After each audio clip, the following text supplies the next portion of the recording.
Okay, hold on 1 second.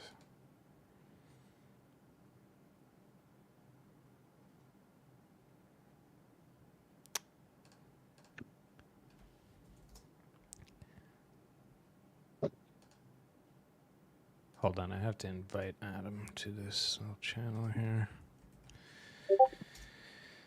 What did I do? Okay.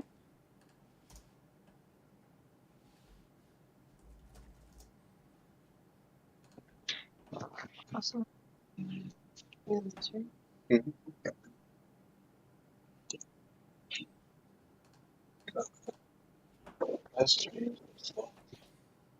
So.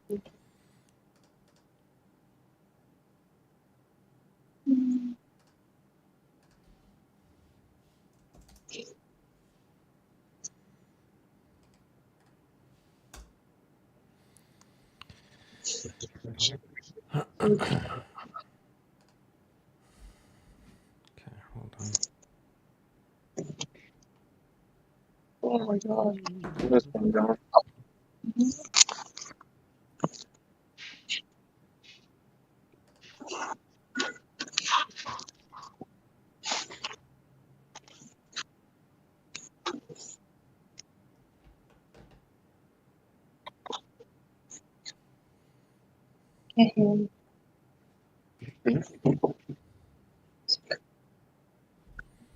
There's a chat. Yeah, I'm just working to get Adam into the Discord. He is texting me, but he is very slow to respond to things that I would think would be instant. So he might be doing something in real life.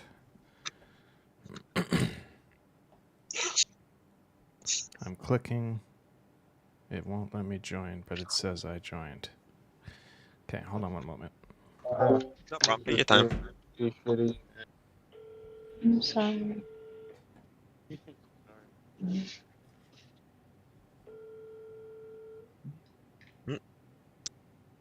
Hello? This is true. Hey, do you have... Hey, Josh, you want to see this painting that my sister saw and bought for me?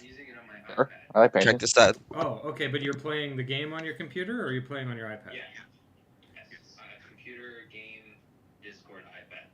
So my sister was like, I saw this and it made me think of the Three Amigos, and I knew I had to buy it for you. Game interface and Oh, that's excellent. like, are you listening on headphones I know. to the same? It's like the Three Amigos, except they're doing the Like, in other Gundam words, style. You have to hear Yeah. the browser, and you It's have so to hear good. the Discord on the same device with the same. I'm gonna be headphones. rehanging some of my paintings tomorrow, so I think all the three giraffes are gonna be on this wall right here. I'm gonna move the frog over yonder, Okay. and then we got ourselves a good little corner. Yeah, yeah. If you get Got Discord yourself on some your dew. computer, then What's up, everybody? Yo, what you up? should be able to do it. Wearing that your smoking way. jacket and drinking a scotch? Yep. Right on. Is your microphone through the headphones, or is there another separate microphone that you're using? Microphone's on the camera. True. This is just for show. That's for Borderlands, you mean? Yeah. Yo, I was reading that a bunch of people are talking shit about the Tiny Tina DLC as the worst DLC in Borderlands history. Well, considering Tiny Tina's is the best DLC in Borderlands history, I'd say that I don't give a fuck.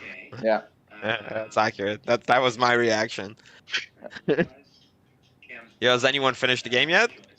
No. Not yet. I'm level 30 or 31, Yeah, are you and in I'm in voice like chat? the There's a second channel pirate called area. Voice chat that you have to Same, I'm click like on level in order 29 to or join. 30.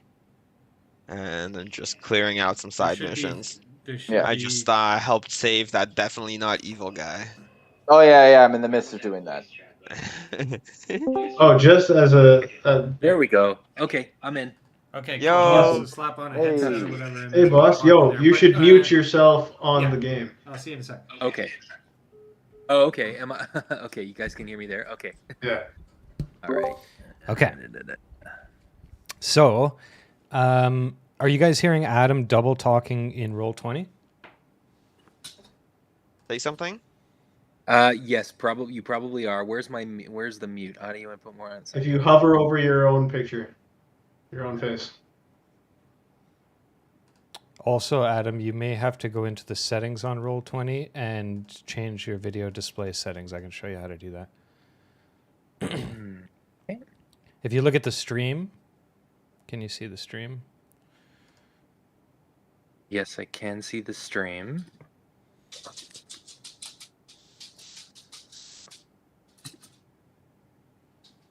Okay, how's that? What did you do? Are you still exactly? hearing me twice?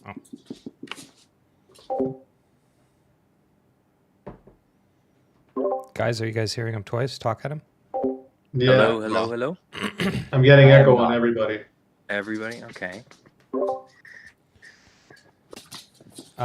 John, you're getting echo on everybody? Everybody. Really? Oh, I'm hearing everybody clear. Same. I don't know why that is. Okay, Adam, do this. Go into your Roll20, go to settings, Yep. go to audio and video, Yep. and then for audio or for video display, player video avatar size, set that to regular. Oh, that's funny. I could just mute them on my end, and that actually solved the problem. Okay, good. Yeah. Cool. Okay, and then Adam, go to audio/video chat, and then for your video input source, you can pick your stuff there and your audio input source. But just you don't need audio in this. Yeah, fair enough. I mean, I've got none clicked on both. Others can hear or see, and I can hear or see none. But So I will put listen. so No, put, I mean we can see them. yeah, put I can hear or see video, and others can hear and see video. Okay. And then for video I'm still input not seeing where I source, can mute myself. yeah, not yet. So hit video input source, put that on your camera if you like, and then hit Yep. reconnect. Reconnect.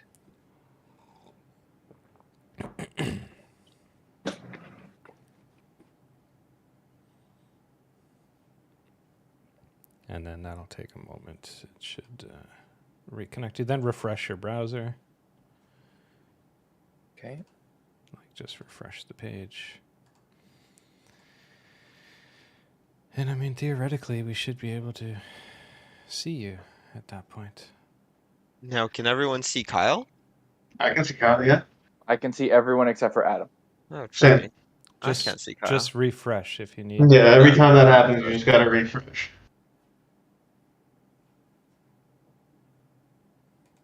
There we go.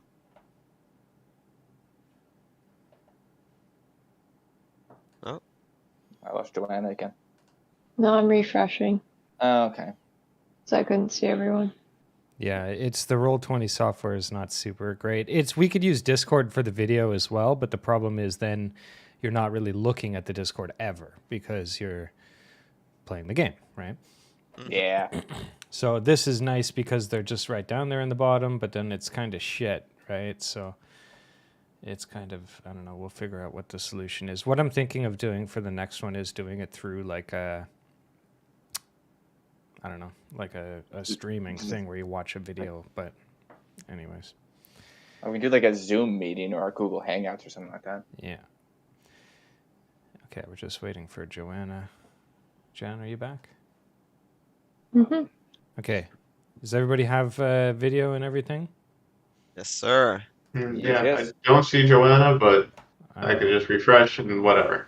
Okay, I see everybody. So we're going to get started. And Adam, I just want to do a... Oh, Adam can't hear us?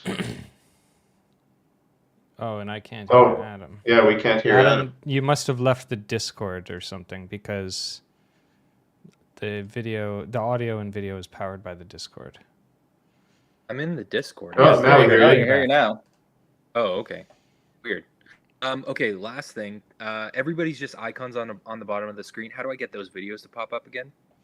They're just names, you mean? Yeah, they're just names and little icon.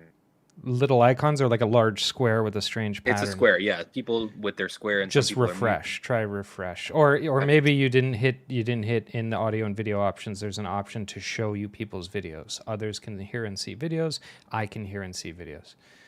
So make sure that is connected. Oh, that's all clicked. I'm frustrated. They're all clicked. Just refresh. Try refreshing. Fucking roll 20, man. I'm gonna do it. I'm drinking a Oh, beer. no, Is not anybody else again. drinking? Yeah. Yeah. If everyone's drinking, I'm Oh. gonna go get myself a drink as well. I'm gonna unplug Today's myself. so game everyone is can sponsored suck by me the in. good people at Heineken. Did that work for you, Adam? Now I can't hear you again. I think you should get the Discord that's not the browser-based Discord. Okay. Because Oh, I I think can when hear you're, you I think when you're switching tabs, it's cutting you off. I just have it in a different browser. I'm just gonna keep that here open the whole time, and then the rest of my screen will be this. Yeah, everybody's just I just can't see any video, which is On the roll, are you using Chrome? Yep. Weird. And you've gone into your settings, have. and your video display is set to what? Regular? Yeah. And the audio. Oh, there video- we go. Okay. I've done it. I clicked something and something happened, and now we're all good. Okay. I can see everybody Hey. except Joanna. Wow. Okay, we've done it. Sorry. We also guys. can't. I can't see Joanna right now either. So Okay. Yeah, one you're more. looking at. It's showing to me that she's refreshing. Wonderful. All right, cheers, Yeah. everybody. Cheers. Cheers, everybody. Cheers. cheers. All right, that was a fun session, everybody. See you guys later. Yeah. Okay, one more thing I want to check. Adam, can you hear this if I do this? Did you hear that? No. Okay, go into your... Are you looking at the Roll20 browser page where it says Traveling Yes. to Daggerford? Yes, I am. Okay, Today's the day. Today is the day. so... Do you have... Shoot. Everybody else heard that though, right? Yeah. Okay, do you hear this, Adam? I can hear like a piano sound. Ooh, Yeah. something. Let's pick something louder. Tell me if you hear this, Adam. Yep. You can hear that? Yep. All right. Everyone can hear that? Ooh, wondrous. Yes, sir. Yep. Mm-hmm. Okay, so fuck me. I guess we're gonna get started. Let's just see. Make sure I have everything up here. Everybody's on the feed. Okay. Nervous. Just let me get a few things ready here.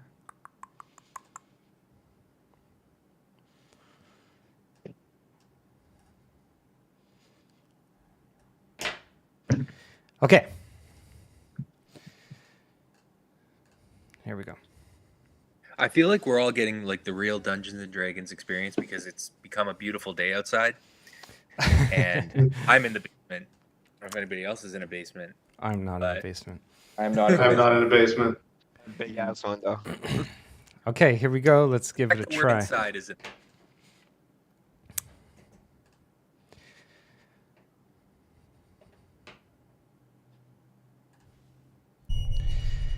Well, 1 second, guys. Hold on. I just have a little thing here I want to do.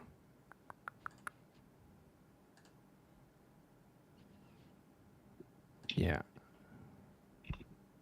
Okay, I'm going to ask everybody to refresh, but not yet. Hold on. I'm just going to reboot something. I should have done this earlier, but I didn't. It's all right. Learning experience. Yeah. Yep, we'll get there. So the game you actually has like a state, and you can like reboot the game's state. You know what I mean?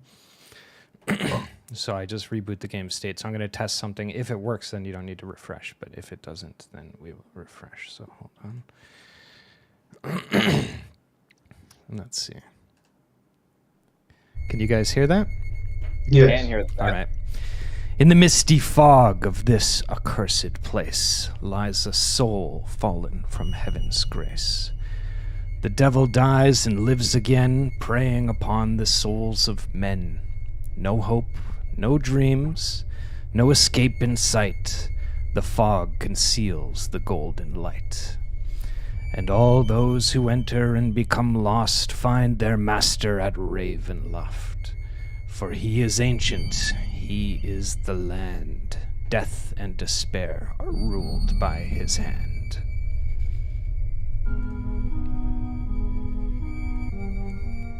Okay, so Hello, everybody. Welcome to the first session.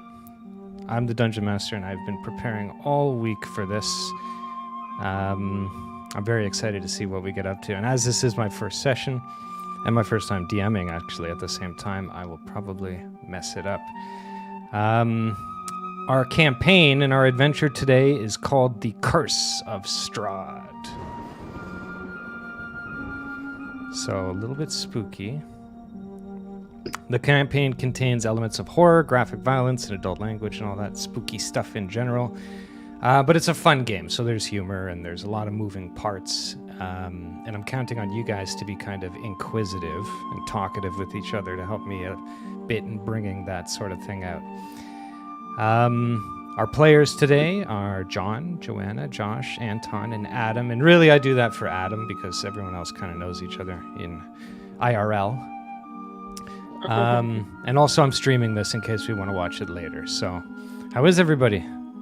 Did you get all my technical issues on the stream? I did, yes. Yeah, perfect. Good. That's the best part of any stream. Yep. How Like is the start of the Zoom call. how's the audio level? Everybody can hear voices over the Yep. music. Okay. Yeah, It's balanced perfect. really well right now. Okay. So is there any questions before we get started? When do we start? I have a question. The journal entry that you sent to me this week had a lot of stuff about like I'm getting a sword made. Is that a part of the camp? Like, has that happened? That is a part of the game. So each of you have been traveling to Daggerford, some with a purpose, some by sheer happenstance. Today is the day that you guys arrive. And just before we jump into it, anything that you want to share with your character, you can share with your character. We'll get into that more as time goes on, but sort of you will have a character bio, and it is yours to share elements of that bio as time goes on. And Okay. I'm going to grab a quick beer, and I will be right back, because I should have done this. Hold on. This is exciting. I'm gonna All finish right. this beer before we even get going. Yeah, This should we is do the infinity bottle scotch we're drinking today in honor of this Excellent. momentous occasion. I can I'm hear You have the you bottle beside you. when I leave, by the way. I have a bottle right here as well. There you go. Glen I can Moran hear you 14 when I leave, by the on way. tap Yeah, because I there. got the headphones. All right. I know, but just in case you talk shit about my dungeon mastering. Yeah. Oh, this is excellent. Yeah, I you figured did this would be the case. All right. Happy you said those things. So, let's get this starty part, or this starty. Already parted. All right. All right. Okay, so welcome to Daggerford. It is here that our story begins. Daggerford is a large walled city that resides along the Shining River in the world of the Forgotten Realms. It's home to many races, including humans, dwarves, gnomes, halflings, orcs, you name it. It's like a large trade city, so it's placed strategically on the trade way. That's a main roadway that travels through the land that merchants and adventurers and caravans use every day. So it's a perfect place for meeting people of all walks of life and on many different types of adventures.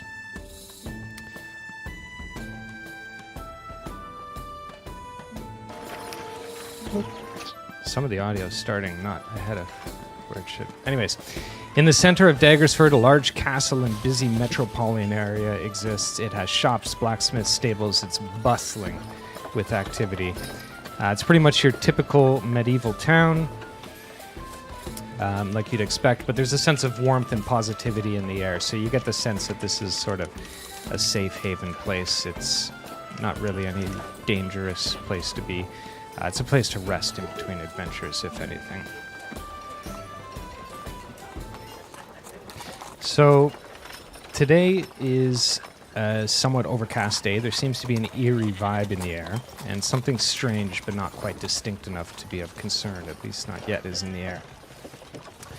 We continue moving further outwards from the castle now, away from the bustling activity to near the perimeter of the city wall. And it is here that we find the Nightmare Stable.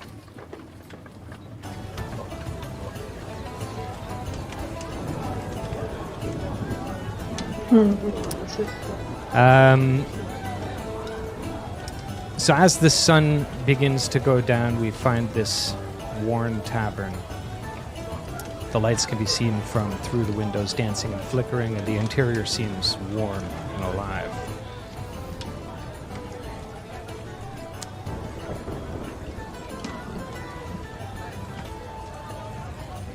Okay, so this is a central social hub of Daggerford. To seasoned adventurers, it's about another dull tavern in another dull town in the Forgotten Realms. But to the locals, it's a hub of lucrative opportunities. You never know who you might run into here and where it might lead you. The air is stale and sticky. Patrons chatter loudly, lost in moments of joy, drunkenness, and distraction. Inside, we find... Still learning how to navigate all of this stuff. Alright, so inside we find, buried in the corner and seated at a small table with his back against the wall, a bright-eyed dwarf sitting and sipping some ale. Beside him, there is a large brown case, about 4 feet in height, sitting on the floor. His arm is kind of outstretched and resting on it. It's almost his height, so it's a little bit comical. And he taps and rolls his fingers against the tabletop repeatedly, impatiently. John, would you please describe your character? And just before you do, I just want to indicate to people that you can zoom in and out of this map. Quite a large amount of zooming can be done. And you right-click to drag the map around.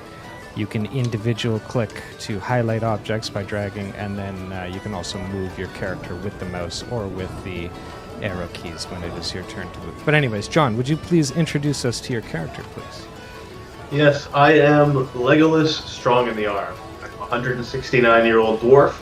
I grew up in the Dwarf Hills until I walked away. There's me.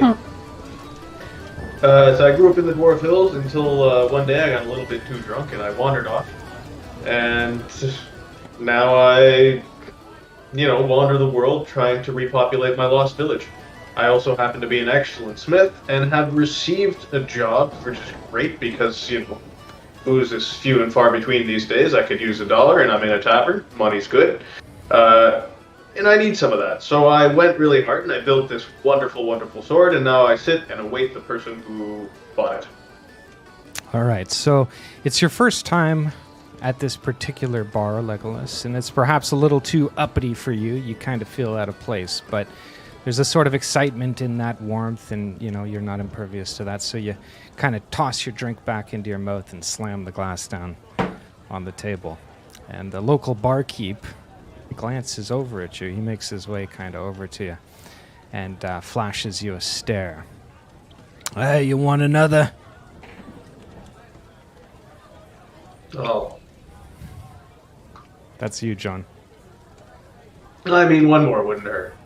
Yeah, one more wouldn't hurt. I mean, hey, you're at a tavern, it's nighttime, it's warm inside, and I ain't never seen you around here. What are you doing here? I'm just waiting for a friend of mine. Just hanging out, waiting for a friend. But about that drink, do you have one? I do have one. Yeah, what are you taking? What do you like? Booze. As boozy as it gets. Give me one alcohol, please. One alcohol, please. All right.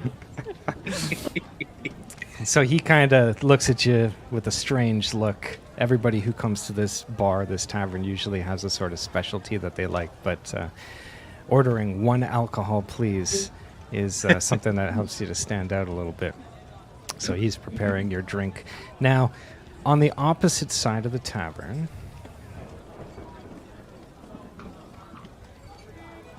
sits an Azamar with a tome cracked open, a large book.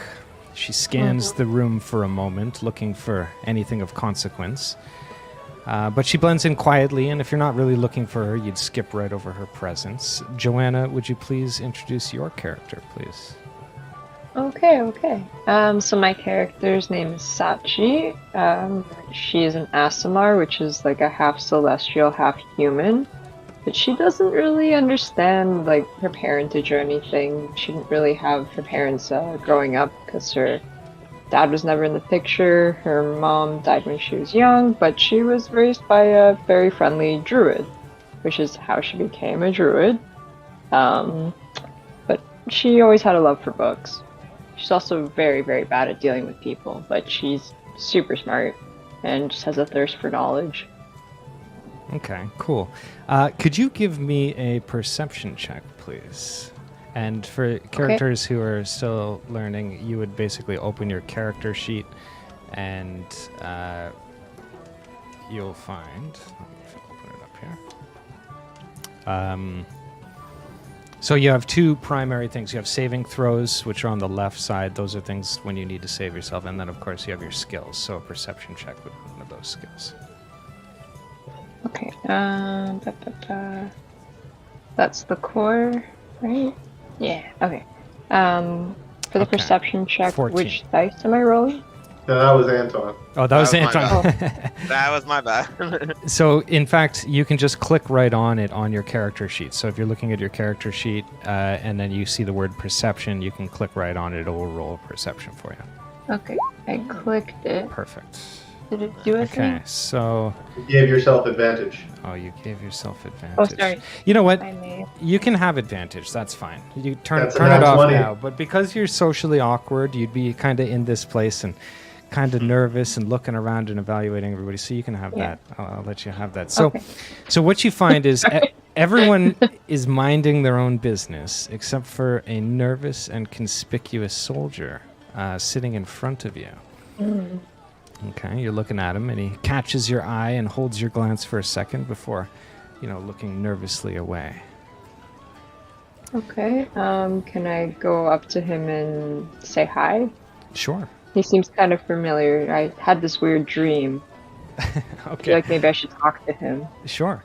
So if you click on your token, you can move with the arrow keys, and just so everybody is aware, the grid that we're playing on is a 5-foot grid. So your speed will be equivalent to the red divided by 5. So Sachi, you have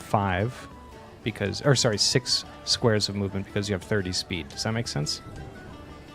Okay.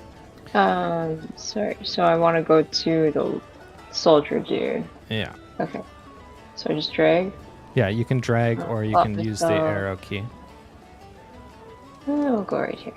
Okay, yeah, and That you need close you need to be 1 square touching. So as a general rule for all of us, if you want to interact with an object or if you want to interact with like a person or something that is in the environment, you should be in the square adjacent to it. Or you can be on top of it, but you just need to be 1 square touching. So, Joanna, you walk up to this soldier, and he immediately takes notice of you, and he's clearly flustered and anxious that you've done this. Now he's, taken aback a little bit. And before you can do or say anything, he sheepishly sort of looks you right dead in your eye, and he says, "Excuse me, are you a wizard or a witch? I don't really know much about these things." Oh, well, I mean, I guess you could say I dabble in magic. I mean, I'm a druid, so, like, I cast spells, but maybe not a witch. Okay. And give me a perception check again.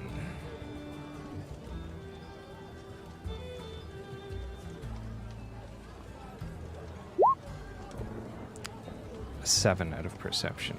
Okay.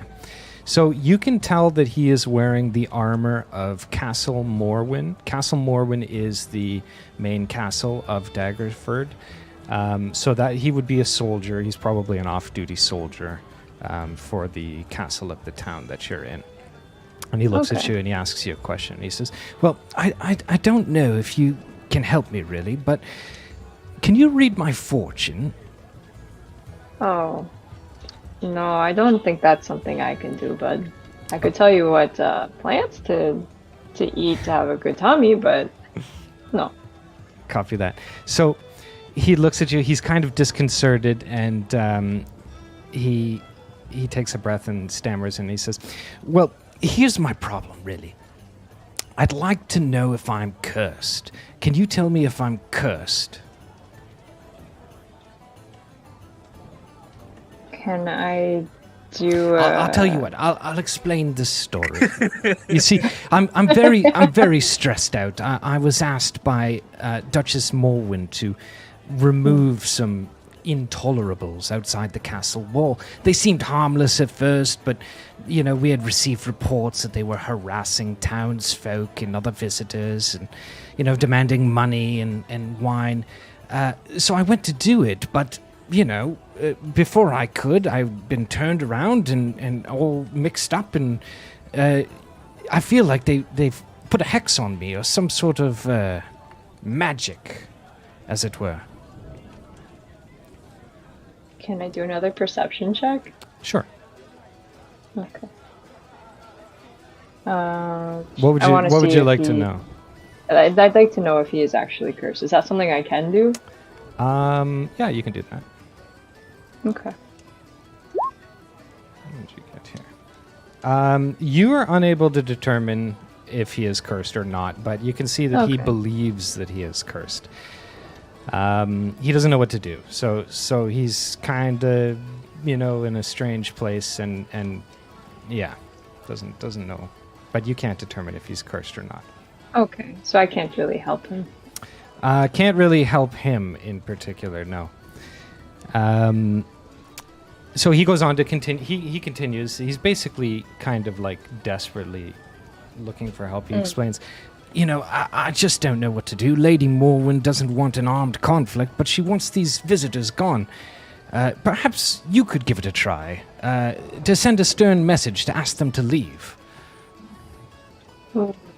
Okay. I don't know if I'm the right person for this job, but maybe we could find somebody who is. Well, if you could find someone, that would be of great assistance. It should be worthy of reward and favor of the Duchess. But I must warn you, it's not a task really just for one person. You should maybe try and find a couple people to get rid of these brightly dressed, strange visitors. Okay. I can definitely put together a team. I'm definitely a social creature. A squadron. Okay, so the evening continues on. So one moment here. So what I'm going to do, if I can,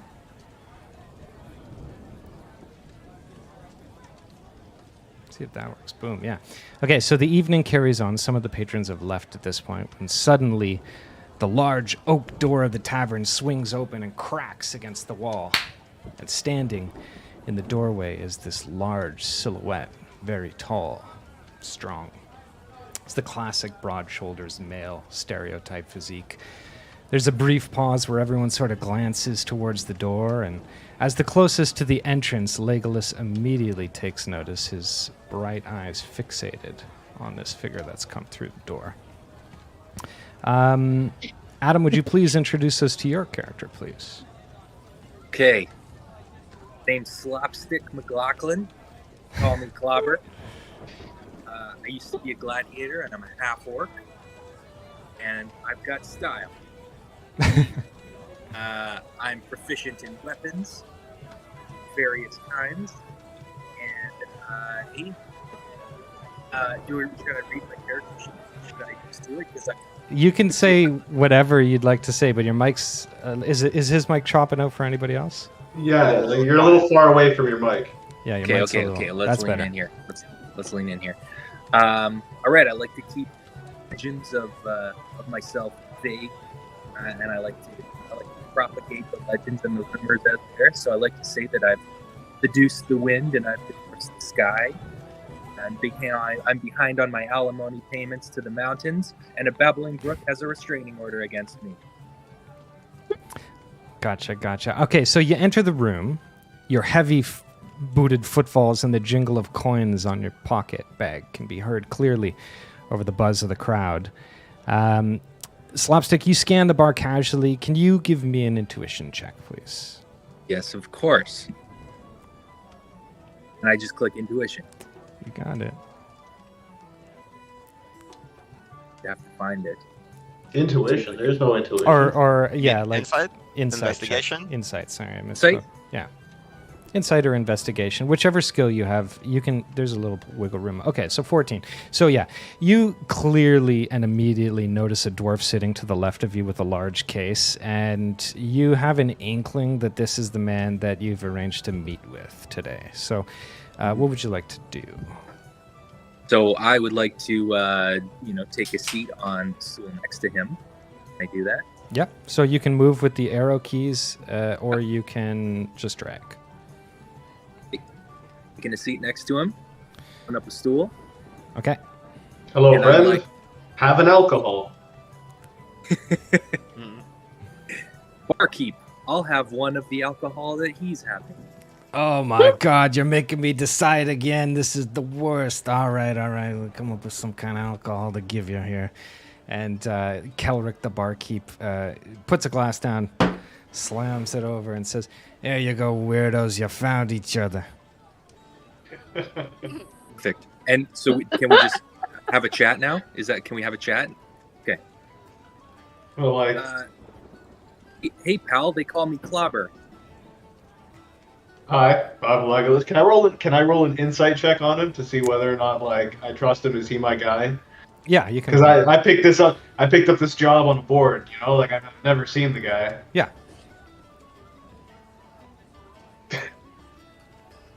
I guess he's the guy. He's the guy. Yeah.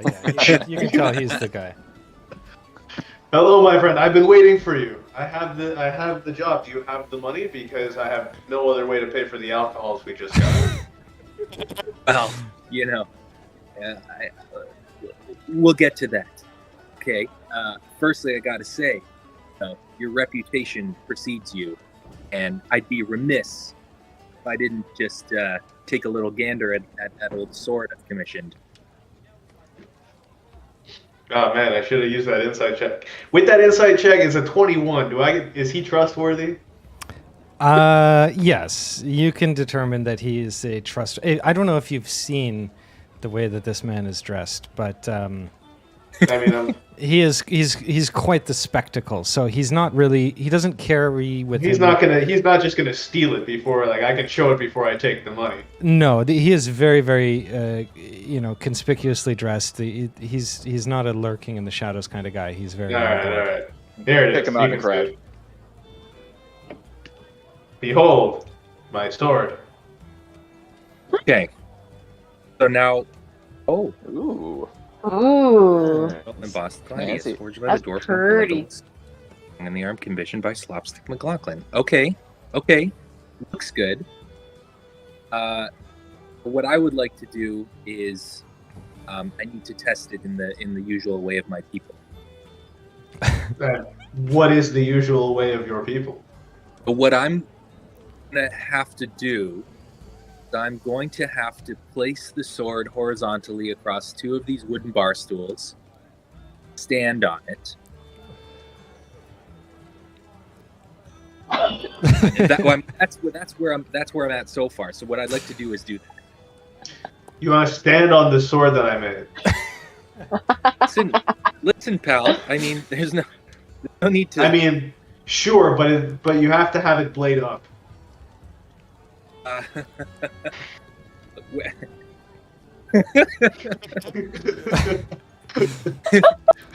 Kyle, you tell us if we've gone off the script. Okay, so I think let me just look at this for a second here. I think we've come to an impasse where we need some sort of persuasion check. Adam, can you give me, or sorry, I should say, Clobber, can you give me a persuasion check? What do we got here? A 20, wow. Wow. Okay, so you're going to stand on this sword. Sorry, John, you're convinced. Yeah, you're freaking convinced. This guy is gonna. This is the way that his people stand on this sword. So, yeah, go for it, Adam. You can do whatever you want. So go and explain here how you do this. Well, I'm going to lay it flat across two bar stools. I'm going to step onto the sword, and I'm just going to see if it can hold my weight. Okay. Okay, so you go to do that. You lay the sword across the 2 bar stools. You climb up. Everyone is kind of looking around at this point. Sachi is looking at like what the hell is going on over here. You do manage to. Adam, give me an athletics check. Okay, so what do we got? A 5. So you go to stand on the sword, but due to failure of yourself, you kind of like roll your ankle and kind of tumble off of the stool, and everybody in the Nightmare stable looks up at you like, what the hell is this guy doing? Is this guy some sort of clown, or is this guy, they don't know what One to hell of think an of you. alcohol. But that's one hell of an alcohol, yeah. But regardless, the sword itself holds up. There's no damage that you can discern from the sword. Gotcha. Can I continue to test the sword, or have we passed that part? You can continue to test the sword. If this is not enough of a show of strength, you can continue For every to other test test of the sword, I'm going to hit you with my bonk stick. You do Except notice that Kelric, the bartender, who is over here, looks at you and says, hey, no shenanigans in here. We try and run a classy joint, all right?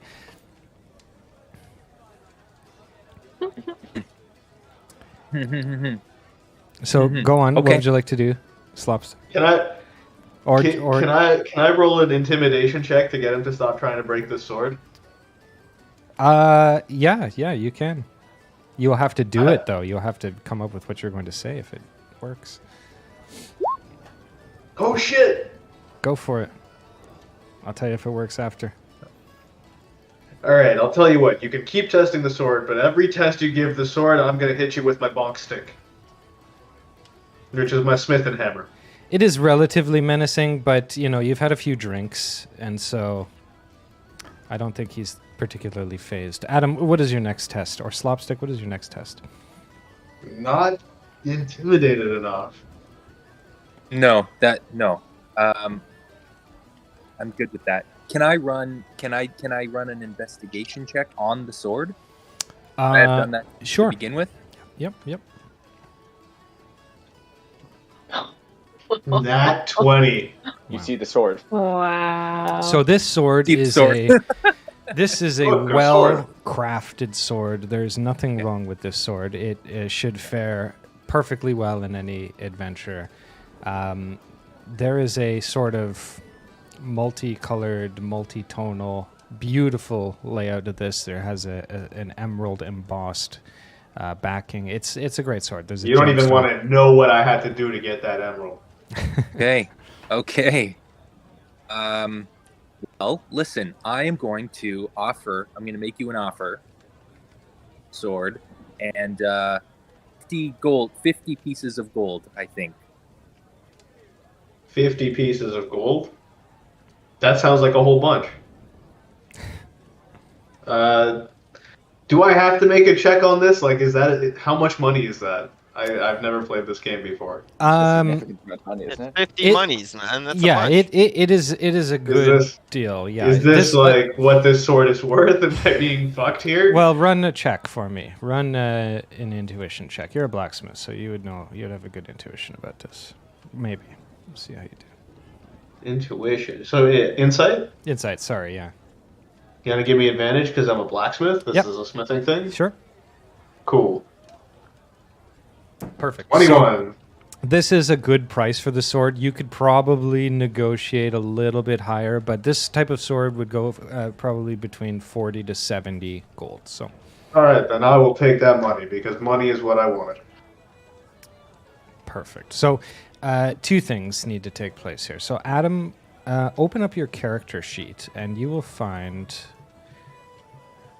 your money, and you shall debit yourself the price. And then the same thing for you, John. If you open your character sheet, you can Yep. add yourself the money.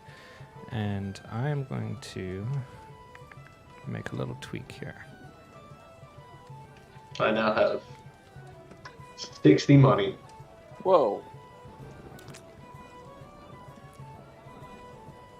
That's a bunch of money. I want some. Oops, ignore that roll. I'm renaming your weapon. I did it by mistake. So this weapon is called the Gladius or Gladius. Gladius. And Gladius. that is now in your inventory. Adam. Okay, so Lucky I didn't have to bring out my bonk stick. He exactly. would get bonk. Okay, where's the sorry, Kyle? Where's the money? How do I tip? Okay, myself so up? if you're looking at your character sheet, it is in the middle underneath your weapons. So it says CP, SP, EP, GP, PP. Oh, okay, So you Gotcha. had, yeah. gotcha. Okay, see, yeah, okay, all right, perfect. So I think here I will update you as per. Does that make sense? Okay. Okay, so we find ourselves. Is there anything that you guys want to do in your interaction before we carry on? I think we got to down these drinks. Oh yeah. Best. Yeah. Best. Yeah, Thank you. Yeah, we got to down these drinks, pay for them, and now we got all this money. Should we have another alcohol? Okay, one more alcohol. One more alcohol. All right. We find. And can I also roll an insight check on this bartender? Yeah. Now that I'm not holding a sword anymore. Yeah. You can. Yeah, let me see his intentions. Like, is he a dick? Is he gonna poison my drink? Inside of 14. So you get the impression that this is a sour man. He's lonely. You get the impression that he's got single manitis. When you just look at him, you're like, this guy could never have a partner. He seems defeated, but it looks, when you look around at the bar, that this is what gives meaning to him. His name is Kelrick, as I mentioned. Not dangerous. Not dangerous. He's a bartender. Like, I imagine I've been in and around enough bars that what I'm looking for here is is this guy a bartender or is this guy here to fuck me over? Yeah, he's just a bartender. This is his sort of pride and joy, and you're in his sort of place. Yeah. Good man, bartender. Bring me one for alcohol and one for my friend. And no problem, I got you now. I know what you want. One alcohol. He's been giving you a super, super strong drink, just so you know, despite you. Despite me. Okay, so now we find ourselves next at a table a little bit deeper in the bar, roasting beside a hearty fire, a sort of treasured spot in the tavern. And sitting there kind of occupying a table that is much too large for him by himself is a forest gnome. He rolls a coin in his hand over his knuckles, that old gem, and is in silent amusement. On the table in front of him, a deck of playing cards sits undealt. Anton, can you please describe your character? Absolutely, with pleasure. I am Napoleon Bloodshot Stumbleduck. I come from the mysterious forest of the forest gnomes. Not much is known about us except that we are stealthy and sketchy, and really not many get to meet us and live to tell the tale. I'm very tall for a gnome, so keep that in mind when interacting with me, because I don't get the name Bloodshot for just no reason. So keep that in mind. Other than that, I'm clearly very mysterious, and everything else you'll have to uncover on your own. Okay. Give me... let me see. Give me an insight check. Insight, let's go. Oh, not so good. Okay. So you take a swig of your drink. You sort of have your back against the wall facing the entire tavern. So really you're kind of casing the joint looking for anything of worth, but you don't really see anything. To the left of you, there is a window. And for a moment, you see a little flash of something outside, but not really enough to discern what it is. Yeah. How high up is this window? This window is probably about... inside it's just a normal size window, so it's probably like 3 feet off the ground. Outside there is a little bit of a drop, so it's probably 5 or 6 feet. All right. I mean, the first thing I do is, being curious, like a cat, I'm going to walk on over to the window and do a little bit of an investigation, if you don't mind. Okay, give me an investigation. 17. Okay, so you get the sense that maybe somebody's watching you. You're dressed kind of suspiciously, like you're dressed as a thief. So there's always somebody kind of watching you, so Right. you get this feeling a lot.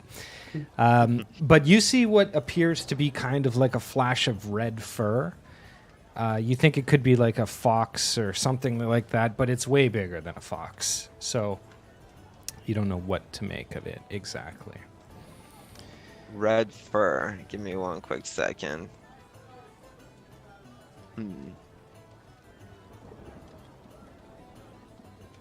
All right. I mean, I had what some would call a vision bring me to this place to find certain people. So I'd like to do a little bit of investigation, case the joint, see if anyone matches the profile of what I'm looking for. Sure. Go ahead. Can I do another one of those? Yep. All right. 24. Woo! Okay. So let me I can just- tell you what in particular I'm looking for. Yeah. And you can tell me if anything kind of Sure. comes to light. I'm looking for something with horns. I'm looking for sky bright eyes, or I'm looking for large jewels. Okay. So you can. Oh, and also, sorry, one more thing. I'm also at the same time looking for anything of value in this establishment. Anything of value. Okay, so you can see. I mean, you heard a ruckus when Clobber was testing out the sword, and you kind of like peered over and glanced, and you can see that he has some very bright pink horns. But you don't know what to make of this character yet exactly. And then you can also see that the man he's talking to, though you haven't been introduced, has very piercing blue eyes. As for things that are worth money, you don't see any particular things of value other than standard pub and, tavern fare. This isn't really an establishment of wealth. This is kind of like it's the equivalent of like a ma and pa place, a home-run tavern. But this is Kelrick. I don't think has a partner, or at least it doesn't appear that he has a partner. So All that's right, what you were I- able to determine.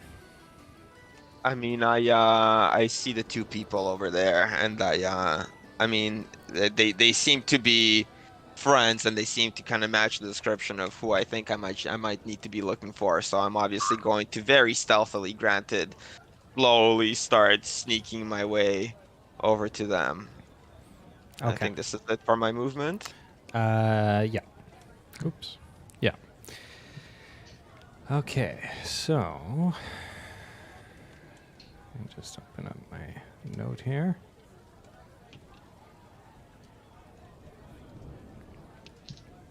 Okay.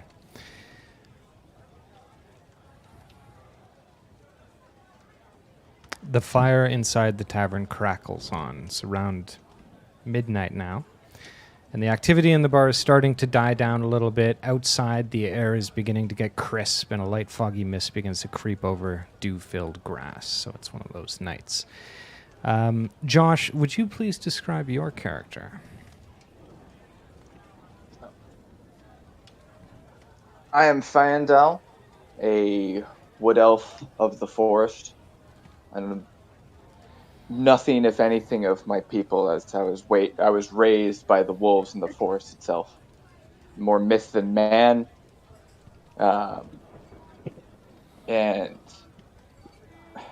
I have little to no interest in being in this town. I'm here for a distinct purpose and would like to get back to my forest as quickly as I can. So, Josh, you find yourself arriving outside of the tavern. You move quickly and quietly, just as a general rule. So you generally move in silence and that sort of thing. So now that you're here at the destination, it dawns on you that you're going to have to probably enter the tavern. And that's a whole lot of social pressure on you with the quote-unquote normal folks. Give me a perception check as you're outside here. Okay. Wow. Oof. That's It's a a nat nat 20. 20. That's a nat I 20. perceived. I perceived. So you do a cursory investigation and evaluate the front of the tavern. There's a number of windows that are emitting light, and through them you can see patrons in the tavern. And through the southeasternmost window, you see a man with red eyes pondering and flicking a coin over his knuckles. You catch him, and he catches you for a moment in a glance before you kind of dart off out of the purview of the window. Go ahead, Josh. I'll hand this over to you. Okay. In my review of the building, do I see, other than the windows or the main door, do I see any other points of access? There are windows scattered all around, but just windows, no additional doorways. Just windows, nowhere, no patches or areas in the roof or anything like that I might be able to get through. Do an investigation check. Can I do an inside check? Sure. Good choice. That's insightful. I was Yeah. insightful. Yeah. There is no particular. I mean, there are windows that you could enter through, and a number of different things that are indicated, but there's no sneaky way in. It's just a standard building with a series of windows. Is there any windows in particular in my review of the place? I would like to see can any of the windows open? All the windows open. All the windows. All the windows can open. Yeah. Okay. All right. I'd like to stealthily make my way through a window in a quiet area of the bar. Okay. Well, you have. What is your speed here? Let me see.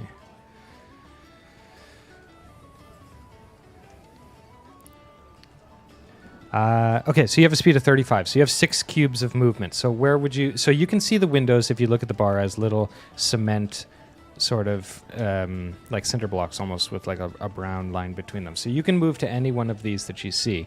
You have 6 cubes of movement if you want to take your movement. 1, 2, 3, 4. Well, I mean, Christ, I might as well go through this one right in front of me. There's no one in this table since Sure. what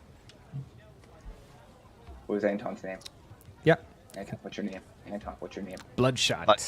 Bloodshot. Yeah, Yeah, you can call me Napoleon. I generally, so far, I go by Napoleon. I think It's Bloodshot is. Napoleon move, although I don't know who he is. Dear. Do I have to do a stealth check to get through the window quietly? Sure, if you want to. Yeah, give me a stealth check. Yeah. Cool. 13. Yeah, so you're able to... I mean, this is a pretty simple maneuver for you to get through a window stealthily. So yeah, you're able to move in stealthily. Do I Great notice stuff. him if my passive perception is higher than that? Let me look at your character here. Passive perception. Passive wisdom bracket perception on the bottom. Under all of the other things. Oh. Oh, Yeah, give me a roll for it. What do I roll? It doesn't Roll let me the- click on that. Oh, really? Just roll a Yeah. perception.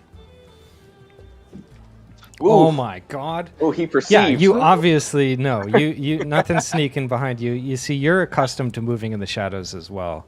And it takes one to know one. And yeah, you can immediately watch this character. He thinks he's slick, but you catch him. Oh, buddy. you also heard him quite loudly asking about every window in the place. Man, you gotta know. Sometimes you gotta know. I didn't want to take this window. I wanted to take the quiet window. Yeah. Okay, so at this point, I am going to open up the game to you guys. You can each kind of... This is a non-battle, non-dire situation or anything, so we can kind of be loose with the turns. But basically, I'm going to hand it over to you guys. So what would everybody like to do at this point? Like to stealth up on Josh. Don't even surprise stealth him. up on me. I'd like to stealth up on you. And just, like, I have to talk to you because you seem like, I mean, clearly you look like a man of the land. and that is also something I might be looking for. And I think if I could surprise you, I might be able to win some brownie points because I am a little intimidated. Is it possible? Can I roll a stealth on Josh? Sure. Oof. No. No. All right. Well, Josh, little guy walks right up to you. Bye. Oi. Hello, friend. You seem like a man of the forest. That's you, Josh. What do you know about the woman?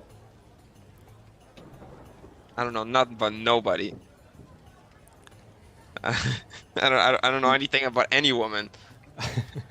Listen, Oh, I have no interest in extending this conversation longer than it needs to. Tell me what you know about the woman, and I will leave. Listen, pal. You talking down to me? You talking down to me? Also, for reference, everybody, I am 3'6", so keep that in mind. That is going to come up a few times moving forward. Josh, can you give me a perception? Throwing a lot of perceptions here. So he's not being honest with you. You can sense a bit of deceit on his tone about the woman. Oh. Listen, you're a Bro. gnome. I would like to get back to my forest as quickly as I can. Tell me what you know about the woman before I extract the information from you slowly. Listen, friend. Why don't we sit down and have a drink? I'll tell you all about what I think you might be asking about. That being said, you're paying.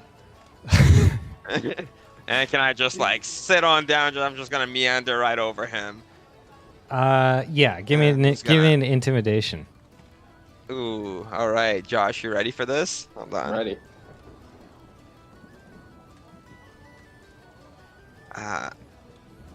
14. Ooh. It's gonna work. It's gonna work anyways because he's a little forest, wood elf. Doesn't deal with people. Yeah. So you But two my sit down. intimidation didn't work. I'm a scary dude. I got red eyes for a reason. For The reasons. blood. Sit down, have a drink with me, pal, and let's talk about this woman you're asking so many questions about. Okay. I can do this. Am I on a chair? Am I sitting on a chair? Yeah, you sitting. can be on a chair. Yeah, we'll give you All right, this I just chair want to right make sure here. there's a chair there. If you hold Alt on your keyboard, you can kind of click and drag to a non-snappable cube for the sake of being on a chair. Just so you know. Okay. All right, Okay. I'm just gonna dish. Fuck it. You seem like a trustworthy fella. You snuck through that window like a boss. Where'd my friend go? Where Where- had his... Oh, my bad. I'll put him back. So I didn't just come to this bar by happenstance. I traveled across the land because of a vision I had. I saw this aforementioned woman, and she told me in this vision of a fearsome lord of legend, a conqueror, of a lost land, whose castle vaults groan with wealth and enemies. She spoke to me of answers to my questions and the fulfillment of my fate. She spoke in riddles and whispered in tongues. I don't want to give too much away, because again, you haven't even offered to pay for my drink yet. But I believe this is what you're looking for. So, you only heard the woman speak. You didn't see the woman. I mean, I had a vision. I had a vision. I'm tired of visions. I need something real. Well, I can't help you there, except for this little. Well, no, that doesn't even answer anything. I have nothing real to show you, friend. Why don't you all turn around? We're just intimidating each other, dude. The woman is Yeah. blue and sitting behind you. Okay, so the night continues on and begins to wind down. Most patrons have come and go at this point, so you guys find yourselves to be the last patrons in the bar. Slopstick, can you give me... let me see what kind of check I want here. Give me insight. Whew. 8. So you recognize in talking to Legolas that you've talked to him before, and it kind of starts to dawn on you. And then when you see Sachi, you immediately notice these are people that you guys have met before. You guys have all met each other before. You were involved in a brawl a long time ago and have been corresponding occasionally, but it's been so long that you haven't had a chance to identify each other, but you immediately notice that you guys have met before. And you call over Sachi, who is done talking to Dunzel now. Hachi. And she's just going to make her way over. Hachi.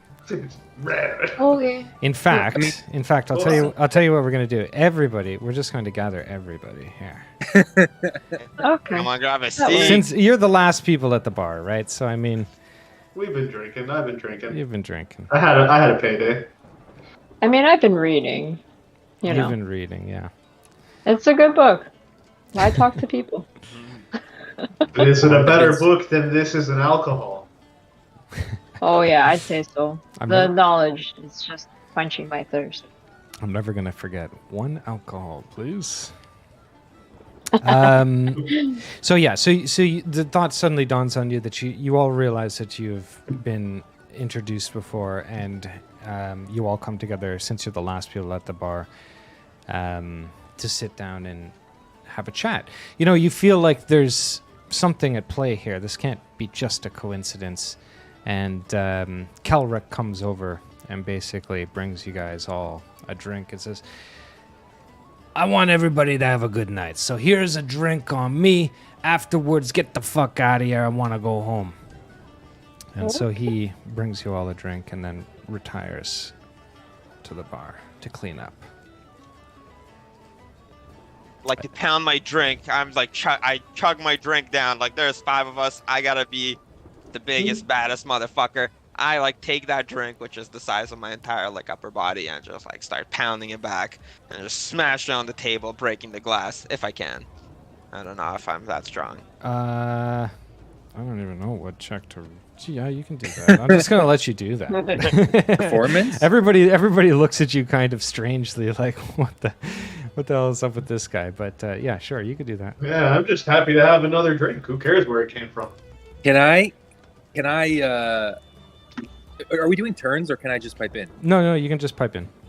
Can I run an insight check on drink and find out what alcohol it is? Yeah.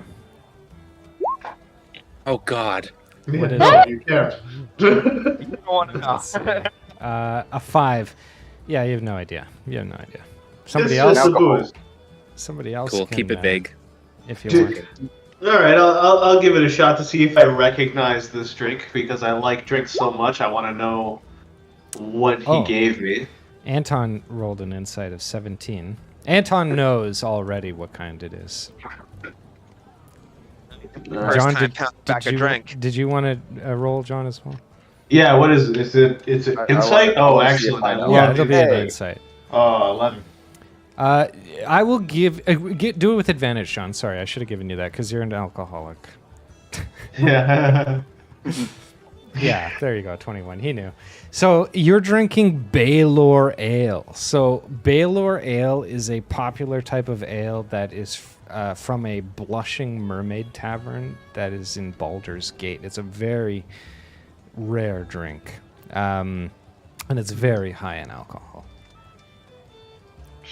It is a Why personal... you smash the glass? This is good shit. Yeah, it is a personal favorite of Kelrick, the bartender. I finished it. I Look chugged at that all shit those down. drops. So at this point in the evening, I think you guys, in rekindling your sort of long lost connection of pen pals, I think you guys should take a moment to talk about what brought you all to the inn. So we were in a brawl, but we were fighting one another, or we realized we were on the same side? No. You got into a drunken brawl at a tavern. Yeah, it's Once just you a brawl Tuesday. together, it doesn't matter whose side you're on. You're friends. Yeah, it's like Yeah, and then you Yeah, all is had that the case drinks for all of us? after. we were all just drinking and We were fighting. all in the brawl? Apparently, yeah. This was in the And then we- session 0. This is what we decided. Yeah, Okay. we all met each other in a brawl and we stayed pen pals. We stayed pen pals, so we've been sending ravens to one another. Yeah, you got it. Yeah. Well, what has brought you guys this evening to the tavern? Other than, I of guess course, it's the no sword. secret. I guess it's no secret, but I did have a vision. And it just so happens, looking around this table, that I was, the vision told me to seek the druid, the elf, the gladiator, and the monk. Looking around, it seems like the party's entirely here. Man, you guys got visions. I just needed my booze fund was low, and I found a handy job on a job board. You And just I don't listen figured to the call of destiny, I friend. figured I could do that, man. If I knew it was gonna be for you, I wouldn't have been so sketchy when I walked in here with all those checks. I would have just fucking trusted you. You can jump on it all you want. Friends, my vision told me that we need to find a man traveling in many colors. He is said to have quite the song that we should hear. Yeah, I don't know if anyone also had a dream like that. Yeah. Hey so Kyle, that is was it cool. possible for me? Well, no, I don't think so. Never mind. Okay. Disregard. I'm gonna keep that. Never mind. That's okay. Oh boy. I'm going to get a beer. What did you want to do, Anton? Well, I wanted to ask if the vision that I had of the woman, does that match up with Sochi, or is that a different woman, a different voice that rasped to me? She is a wizard. Sorry, man. I mean, I also heard this dream, and it was not me speaking these words. So I wasn't your Ethereus. I was Mm-mm. probably possibly the same ethereal woman. I also did not Yeah. think it was Sochi. Okay. It's Sachi. Sachi. So it's clear that a few of you have had this strange sort of vision. And, hold on. Beer overflowing. One of the things that was specific to the vision was that you're looking for a man in brightly colored clothing. And Sachi, you remember briefly the soldier that you had talked to talking about these misfits who were hanging outside the castle gates of Castle Morwen that he was trying to get rid of on the Duchess's orders, but couldn't because he felt that he had been spun around by them and their wicked tongues. That is probably the best lead that you have at the moment, and he and the barkeeper are still here. Can I roll a how drunk are we? You're pretty drunk at this point, but you can roll. All right. I mean, I don't need to roll if we're pretty drunk. I'd like to get on the table and shout, "Let's go get the gypsies!" Yeah, sure. You get on the table and yell, "Let's go get the gypsies." Yeah, let's do this, boys and girls. Anyone with me? I'm drunk enough to go along with anything. Will there be booze? We'll get you booze. Then I'm in. Will there be bitches? I can't promise that. There will be blood, though. Oh, All can't right. repopulate my village on blood. Can't repopulate the village on blood. I'm in for blood. All right. Let's see here.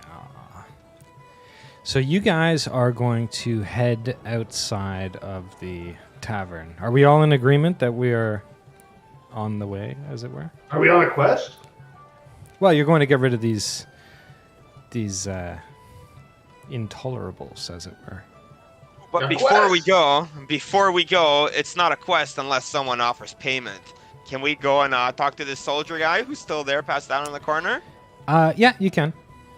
Yo, You can Call just him you can over, just will you can you? just shout and call him over. Yeah. all right. What's his name? Hold on, I wrote it down here. Hey, you buddy! Roll the Yeah. other guy here! Dunzel. His name's Dunzel.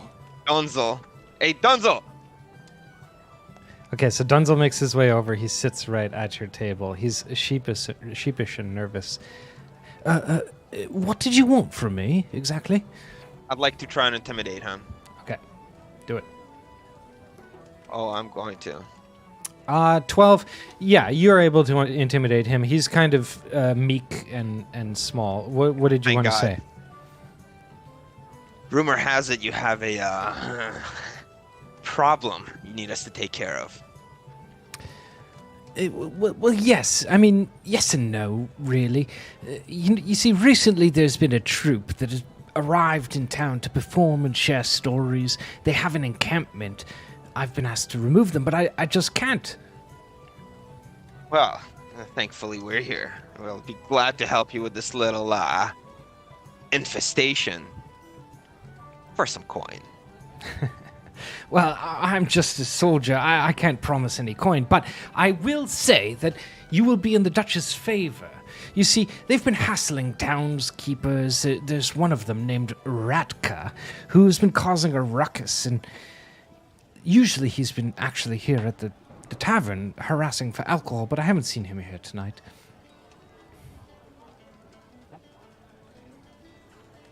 Favor doesn't pay the bills.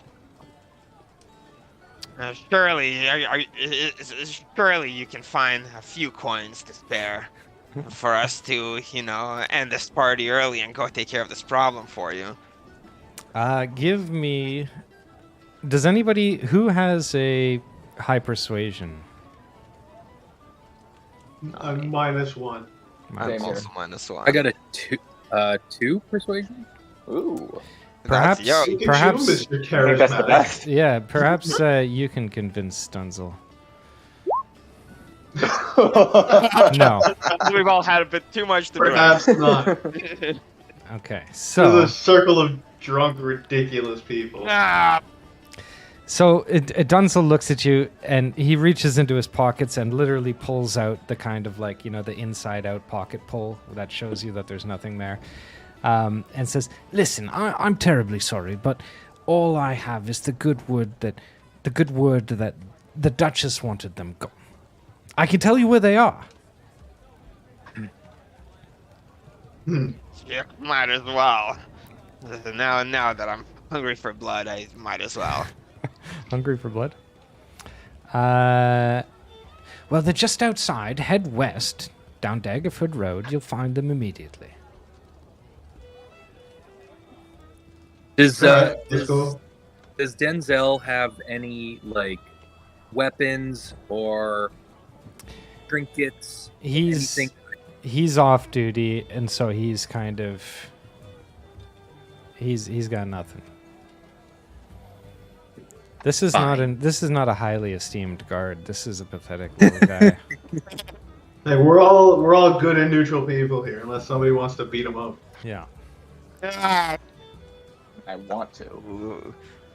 Not very neutral of me. Okay. Well, Well, I'm down to head out.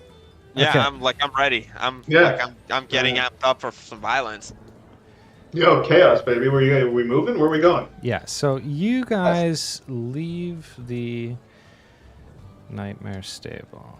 One moment here. Crickets and calm. You make your way towards the sound of crickets in the woods. You see a path that unfolds down, and at the end of the path, you can hear the sound of a little bit of chatter way off in the distance. Somebody give me an investigation check or a nature check. I could do a great investigation. Ooh. Okay, so 24. Yes, you can. So you can hear exactly where these people are off in the woods. And you guys start to approach. And as you do, the crackle of the campfire begins to be heard. One moment.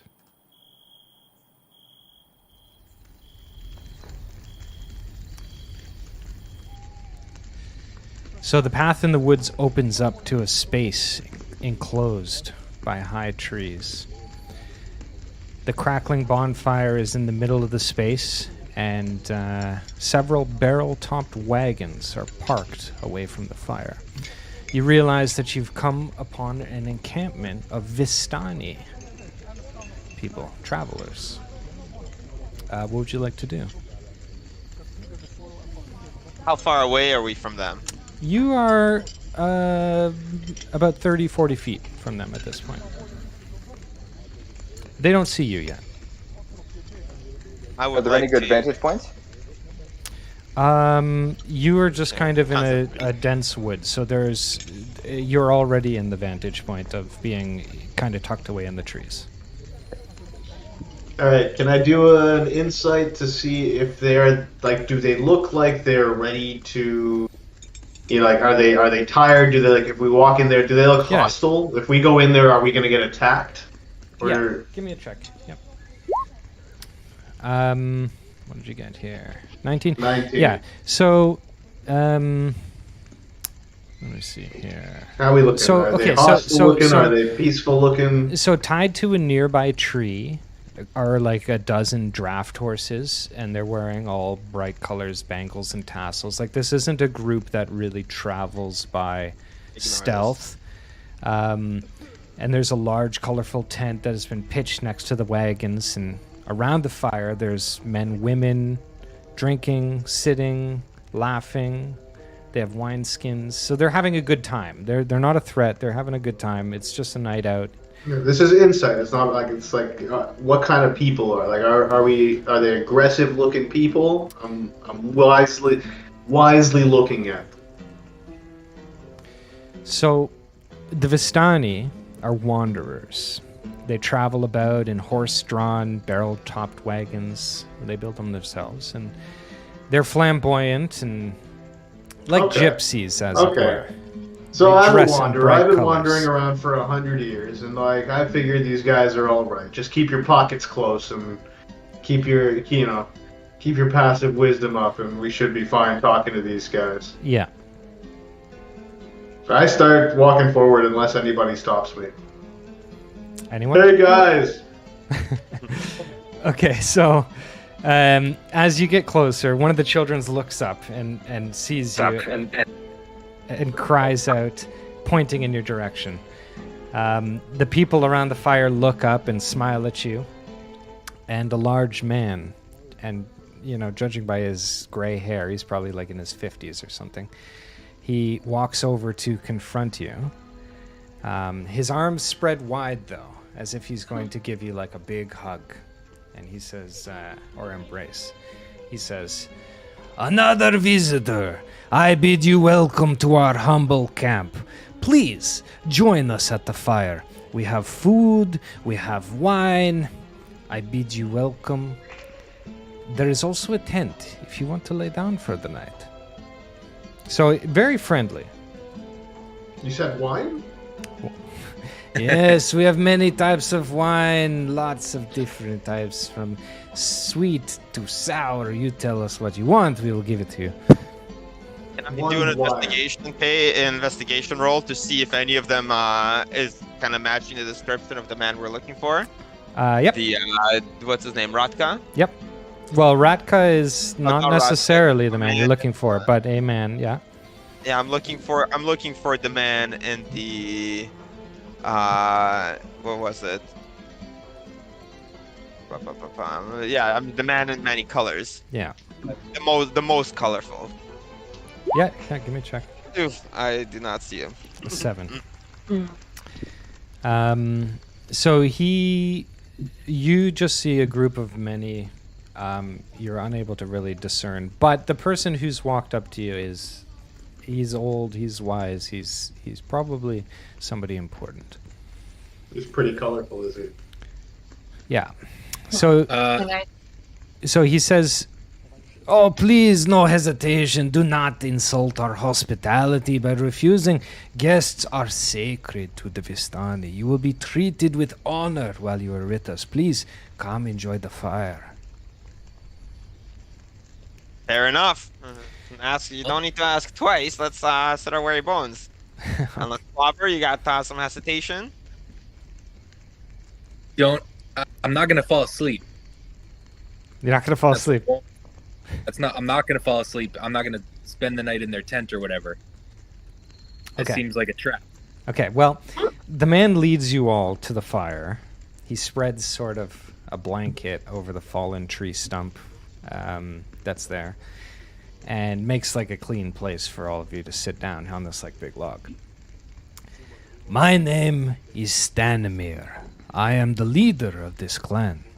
And he waves to a man in his early 30s. "Ratka, bring some food and wine for our guest." You see a guy, Ratka, is hastening to bring you a meal. He's kind of like arranging things for 5 people, plates and that sort of deal. Stanimir says to you, "Ratka is my son. The woman dancing over there is my daughter, Damia. Most of the others here are part of my family, but not all. You see, you are not our only guest tonight." And you see several people sitting around the fire who are clearly not Vistani. Some of them look up to you smiling or simply acknowledging you with like a little nod.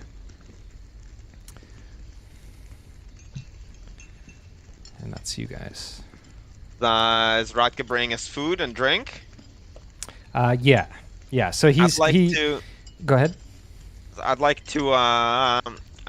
to persuade him to be like, "Hey, Rodka! Oh, it's been so long since I want to fool him into thinking that like we got drunk earlier in the day when he was trying to or not today, but yesterday when he was causing a ruckus and asking for alcohol by the bar. I'd like to see if I can fool him. Oh, okay. Go ahead. Wow. Ooh. Wow, 20 deception. Okay, so he's getting all the stuff ready and he shuffles his way over to you guys and places a plate of delicious smelling food in your hands. And he puts a flask of wine on the ground next to you and he says, he puts it next to everybody, but when he gets to you, Bloodshot, he says, "This is for you." And he looks up at you and he winks. You catch out of the corner of your eye, Stanimir nods with satisfaction and says, Good. Now eat and drink your fill. There is more if you want. And the wine, special recipe." That Can sounds I sketchy. roll a perception check? I don't know. I'm not very good at these situations, but this feels kind of weird to me. Sure.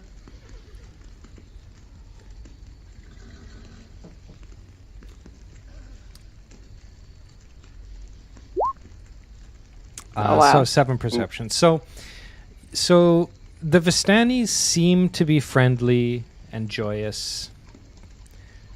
They dance and they sing and they're happy and you enjoy the spectacle.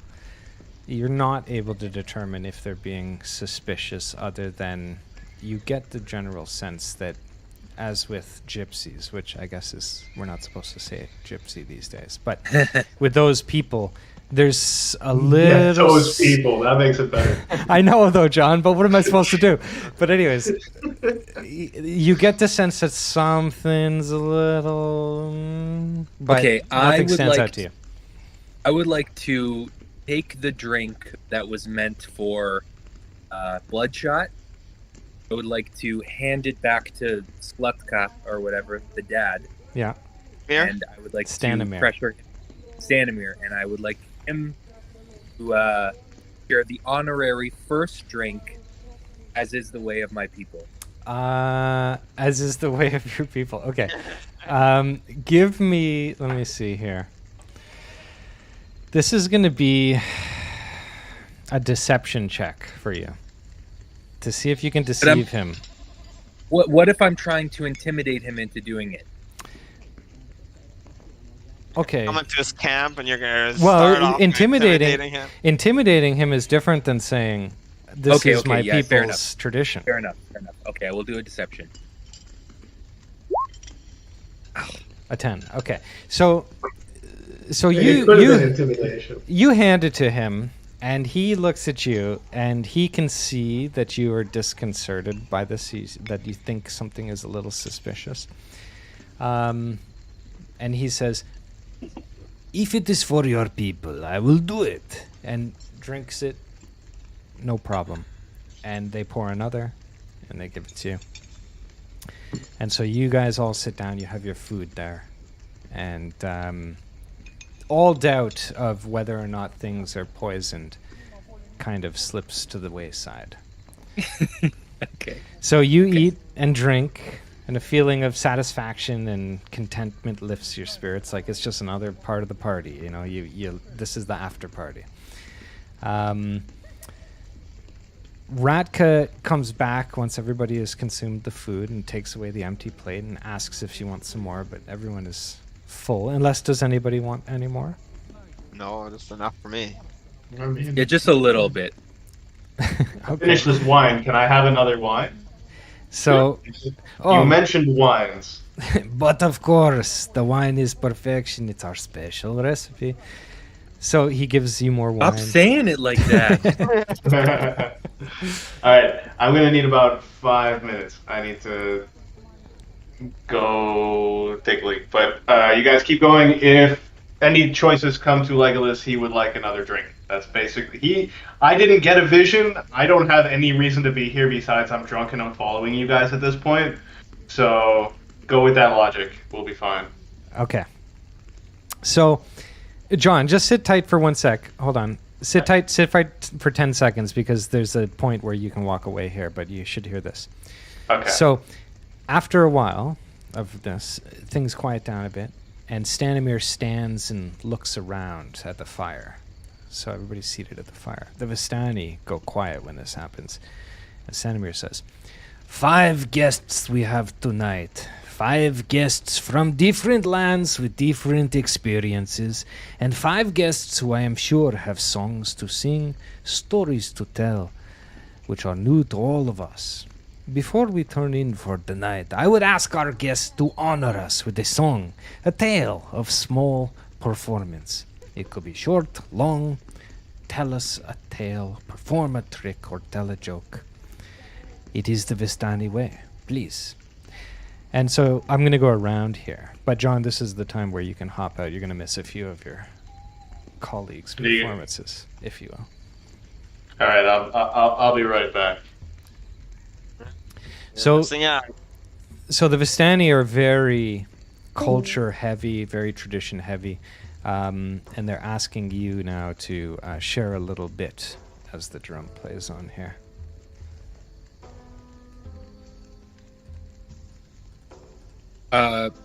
Okay, I'll go first. Can I go first? Yeah. Go for it. What I would like to do is perform a trick for these gypsies. Vistani. What I'm gonna do, which is the way of my people, gladiators, also the half-orcs, I take a stone from nearby the campfire, and what I do is I place my new blade, I'm balancing the new blade on the stone, and I'm gonna say, this blade, a gladiator's blade has the power to detect which person around this campfire will be the first to die. And what I do is I spin the blade around, and it spins and it spins and it spins and it spins, and then and then what happens? Where does it land? You're asking me? Well, here, do you want me to tell you where it lands? Sure. Points at Attica. And that's just what happens, and then we just let that sit there. Okay. Ooh. Interesting. Not quite the trick. Audio right. Okay. Can everybody hear Ratka, me? Do I have Yeah. to roll Anybody a hear me? performance on that? Yeah, or we something? can hear you. Yeah, we can hear you, John. Awesome. That's quite the eerie tale. And I think Yeah. Roll a performance. Oh, for fuck's sake! So, Ratka looks at you, and he kind of has a strange look in his eyes, and he's like, "Are you for real? Are you?"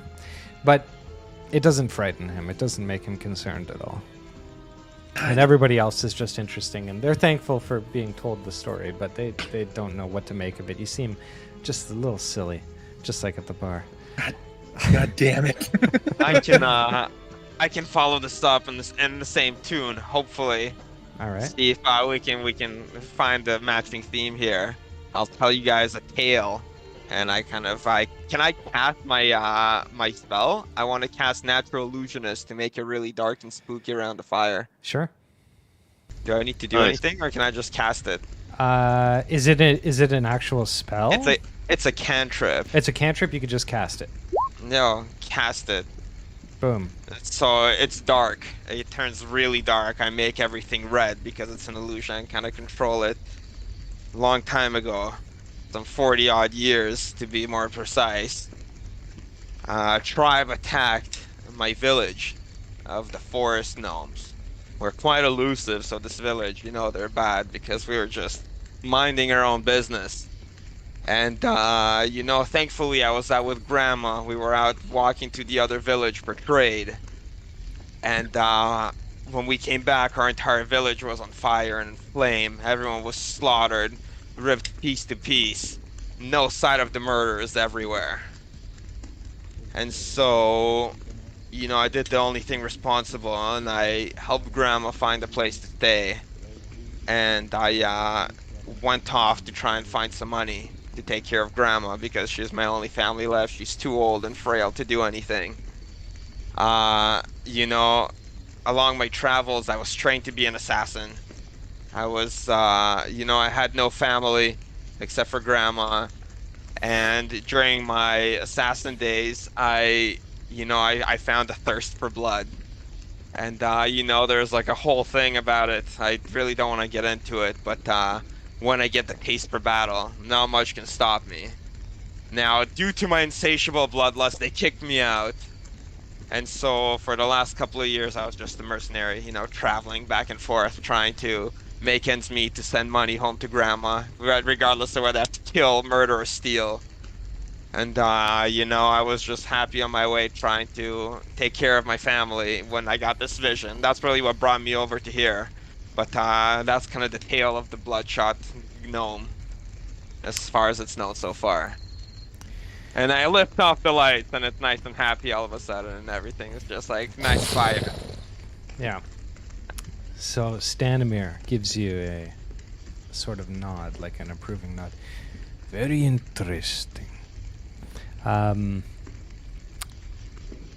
Does anybody want to go? Anybody else want to go? I don't have a story to tell, but I do have something to show. Or I do have a thing I will do to entertain the masses. I grab an empty bottle of wine and I toss it at Ratka. Okay. I tell Ratka to throw it up into the air, at which point I pull out my bow, draw an arrow, and shoot the bottle in the air. Give me a dexterity check, please. Ooh. That'd be a cool Can I just trick. be playing an epic drum solo through all of this? I have a drum proficiency, and I'm carrying a drum. Dexterity of 17. So Ratka throws the bottle into the air. You pull out of your quiver an arrow, rapid fire, draw back, shatters. Everybody is impressed. So impressed, in fact, that they applaud. I am playing an epic drum solo right now. Just the wisest drum solo that follows exactly the way this is going. Gotcha. Okay. Where's your drum? Get your drum. Oh, I should go get my drum. Joanna, would you like to share anything? Can I cast the spell? If you have a spell to cast. It even looks like the drum I'm carrying. Can I cast, like, fairy fire or something, or is that too? Fairy Do I fire is need cool. to? No, you can do whatever you like. Yeah, can I cast fairy fire? Yes. Let me see. Is it a cantrip? No. No, it's not. Okay, let me see here. So you There's a may... concentration. Or I could do produce flame, Sure, which is do a that. conjuration cantrip. Yeah, do that. Just make some fire happen in the air. This is an Yeah. epic moment. Like drums going off, Yeah, arrows just shooting shooting shit, some fucking fire in the air. Anton just told this crazy story. Yeah. Yeah, this is just so I can avoid having to talk to people. I'm not very good at this. Yeah. So go ahead and cast it. Oh, John, you got a 24. How come you're not playing? How do I just click it? Yeah, you just click it. You guys even hear that? No, No. the audio isolation of the friggin' thing is so good that it's actually like systematically removing the drum sound, which is very interesting. That is really cool. Yeah, that's hilarious. Especially because I switched it to my phone. So like I'm on Discord on my phone, and now I'm using this headphone that's attached to my headset. I wasn't before. Gotcha.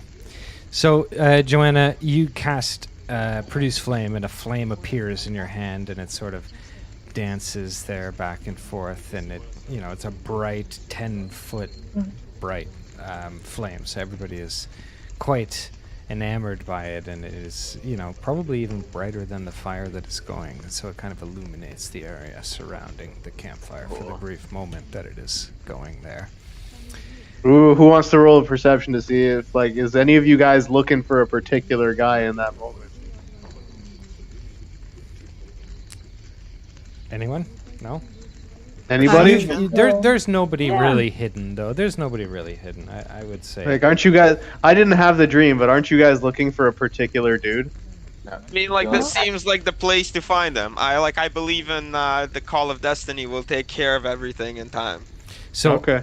somebody give me a perception. Yo, I could roll the shit out of perception. There you go. There you go. That perception.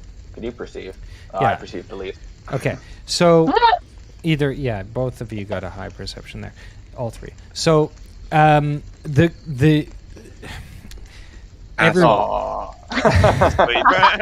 Adam did not perceive. Adam's got other strengths. Slopstick's got other strengths. Don't worry. Anyways, so it becomes clear that the Vistani are all super colorful, super bright, and sort of dressed in silks and interwoven tapestries of like really hard to get fabrics, right? That is kind of like the trophy of the Vistani people, is like, look at our clothing and our outfits, right? They're very unique. So everybody is colorful.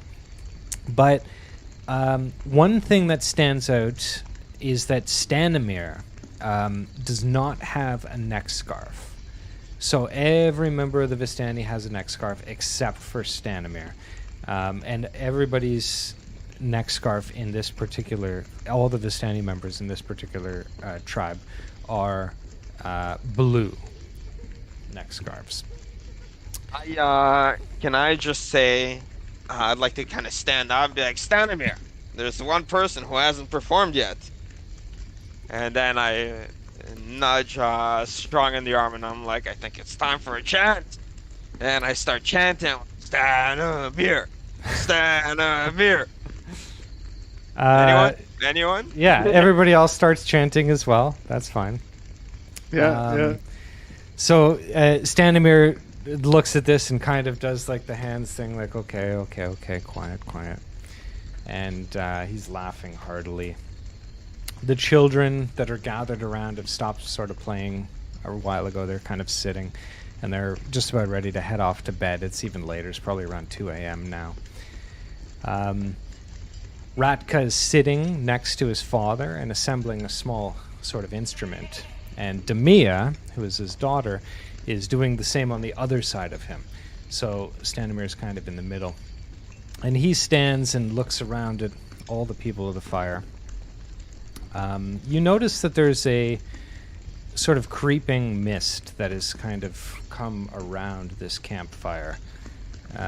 It's white, it's foggy, and it's kind of claimed more of the woods, so you're in this kind of place now. And Stanimir stands. I like you guys. Tonight, it was a good night, but fog surrounds our camp. We were spared the rain, and while it is cold, the fire and presence of new friends has warmed my heart. While the hour is late, I will reciprocate our visitors' performances by telling a final story before we go to bed. Many of you will have heard this story before, as it relates to some of the history of the Vistani. But for our visitors and the younger children, it might be a new tale. And I am sure that those who are already familiar with it do not mind hearing it again, as remembering one's origins makes us better people. And Stanimir takes a swig from the wineskin that he's carrying, and he spits into the fire. The flames turn from an orange to green, and as the flames sort of begin to dance and sway, shapes begin to appear in the bonfire's core. At this point, Ratka and Demia begin to play as Stanimir begins.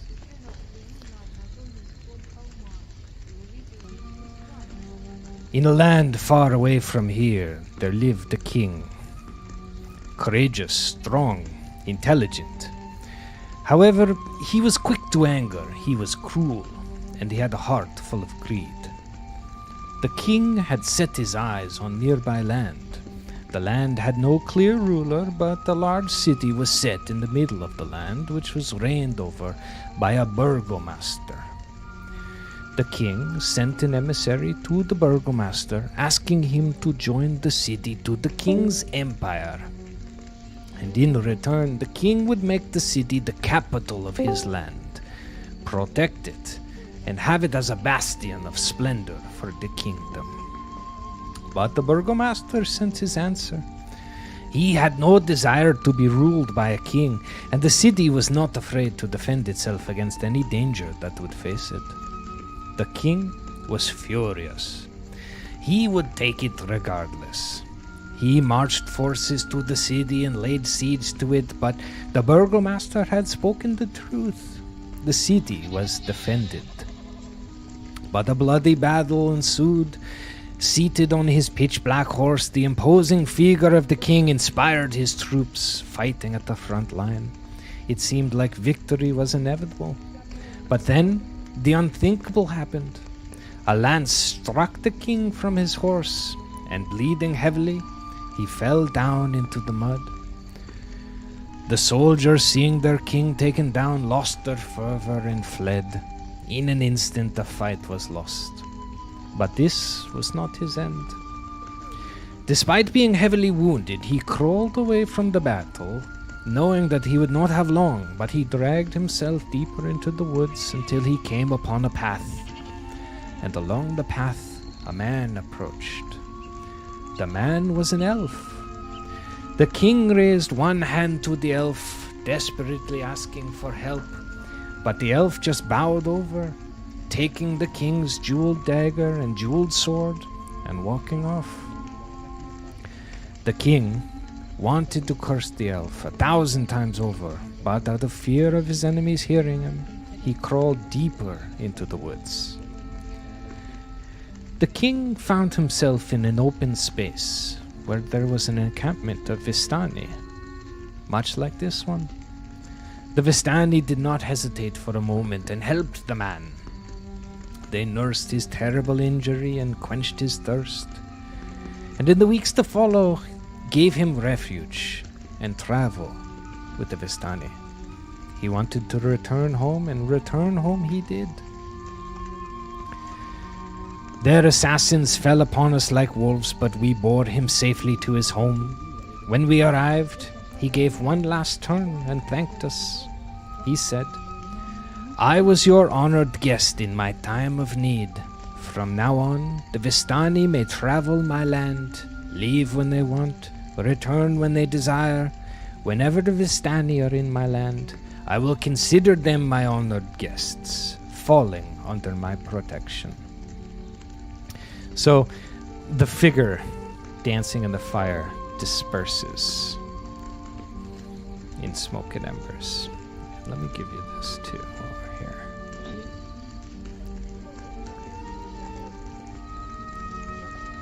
Forgot to give you that. Stanimir continues. A curse has befallen our king. He is not the same, and hasn't been for a very long time. He is a tyrant who brings darkness and rot to the lands. And though we have the power to leave his domain, no one else can. So we've traveled far and wide to many cities to find heroes such as yourself to end our dread lord's curse and put his troubled soul to rest. That's why we're here. Perhaps it is you who can help. But I digress. You see, I am a messenger of our leader who knows all. In fact, I have said too much already. Your fate is tied together. I can sense it, and I have seen it in visions that she has given me. You must head to her immediately. Sorry, we must head to who? Well, you don't know. His leader. His leader, so not his king. 'Cause I was gonna say, that seems kind of ridiculous. Not the king, but Because they don't have... Yeah, they don't leader. have a king. Yeah. So after a moment of silence, after saying all of this, Stanimir says, "And now it is time for the children to be brought to bed." Pardon my accent. "And for us to have one last drink before we turn in." So the adults leave for their wagons, carrying their children or leading them by the hand, so the children are gone. And Stanimir, Ratka, and Demia stay near the fire, while Ratka offers you that last drink. And the music dies down now. Demia leaves for one of the wagons, and Ratka follows moments later. So it's just you guys, 5 of you guys, sitting next to the fire with Stanimir, who takes the last swig of his wineskin, emptying it for the night. He stands, or sorry, he sits, because he's standing, and says, "You can place bedrolls on the bales of hay we have stored there. That should make you reasonably comfortable for the night when you are ready." And I'll hand it off to you guys. Ooh, I have so many things I want to do. Go ahead. Can I ask Stanimir what's with his lack of scarf? The story seems like it. I feel like that has to do with the story. I'm a little curious. Yeah, you can do an investigation. Give me an investigation. Investigate even better. So Stanimir, so you ask him. Go ahead. You give me the thing. I'll Yeah, respond. Stanimir. I couldn't help but notice that your people, the Vistani, seem to all be wearing a scarf around their neck. The only Vistani I noticed who didn't is yours truly, or is you. I'm a little curious if you don't mind shedding some light. And pardon my ignorance, I just haven't come across Vistani people before. I want to, be honorable towards your culture and your people. Especially if you're gonna go and meet your leader. I don't want to ask stupid questions, make myself seem like a fool. So Stanimir looks at you. You kind of were talking and trailing off and like. I've been drinking. And Stanimir is a man of few words. Stanimir says, although he just went on his long spiel, he says, "All of the Vistani pay tribute to our dread lord. We do this by wearing a bandana, one in servitude and one in defiance. I am but a simple Vistani. I live my life on my own path." And that's the answer that he gives you. I respect that. That's cool. Is his daughter still around? She went to bed with her brother. Yeah, she has gone to bed. Or she has gone to the wagon. Alright. Can I, intercept her on the way to the wagon? Yeah. Is there a wagon we can share? Oh God, you're that kind of guy. It is my duty to provide children to sustain my tribe.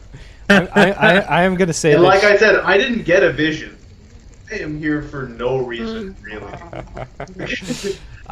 She's already in the wagon. She's already in the wagon. You Missed can't. your shot, buddy. You missed your Missed shot. They're with their shot. brother, man. It's their ways. In a normal situation, you might be able to do some sort of maneuvering. You're very fish out of water in this environment. With these these are the weirdest people you've been around. So your hijinks is relatively tame by these standards. Well, yeah, I figure I've been wandering around for 100 years. Like, I've come across these people before. Maybe not these particular ones, but like if the world just happens to have these kind of wanderers, I've probably run into them. I'm a wandering monk. You're not getting laid tonight. You're not getting laid tonight. More ways than one. Oh. Hey Sachi, how you doing? I'm doing just fine. Can I do a history check on the Vistani people? Yes, you can. Hmm.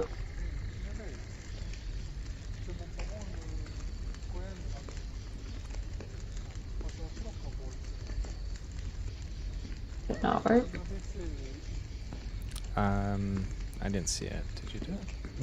No, I didn't see that. I'm clicking on it. Make sure you don't have it set to private. I don't think I do. Oh, there it is. I just I got Oh, all got three of a them. bunch. Oh Yeah, my I goodness. got I'll 3 in click a row. First. That's The okay. first one was a 16. Yeah, Let's take so the first 16. one. So the Vistani are a traveling group of miscellaneous, very gypsy, right? That's what we're talking about. They have a multitude of jobs. This particular group seems to be somewhat different than the rest in that they appear to mostly be performance-based. Like, you don't see very many tool makers or that sort of thing. These appear to be a very performance-based family, storytellers, music, right? The 2 children are playing music. But Vistani earn money by, selling information, locating hard-to-find goods, telling fortunes. There is an air of whether or not people are being truthful or whether or not the Vistani are telling the truth or not. And from your history experience that the Vistani are celebrated in some cultures, not celebrated in others. They've been known to be thieves. They've been known to be sort of miscreants and that sort of thing.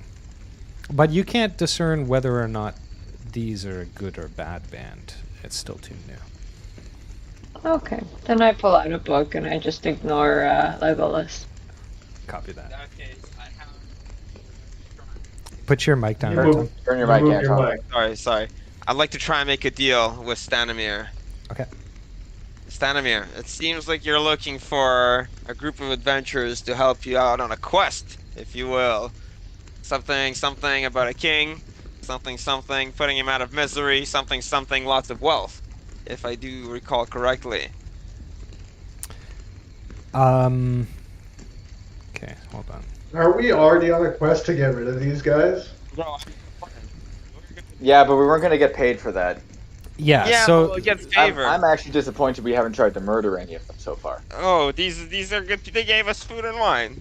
yeah, they gave you food and wine. Oh, why did we So do that? Stanimir says basically, as I said, I have already said too much. You need to talk to my leader, my Where is your guiding leader? light. Where is Take your me boss? to your Where leader. is your boss? She is about 2 days out, past the village of Barovia, in the Sur Pool, it's called. I will take you there. What? I tell you what. We have to run a quick errand in the morning. We'll come back and you'll take us there. Does that sound like a deal? Let me...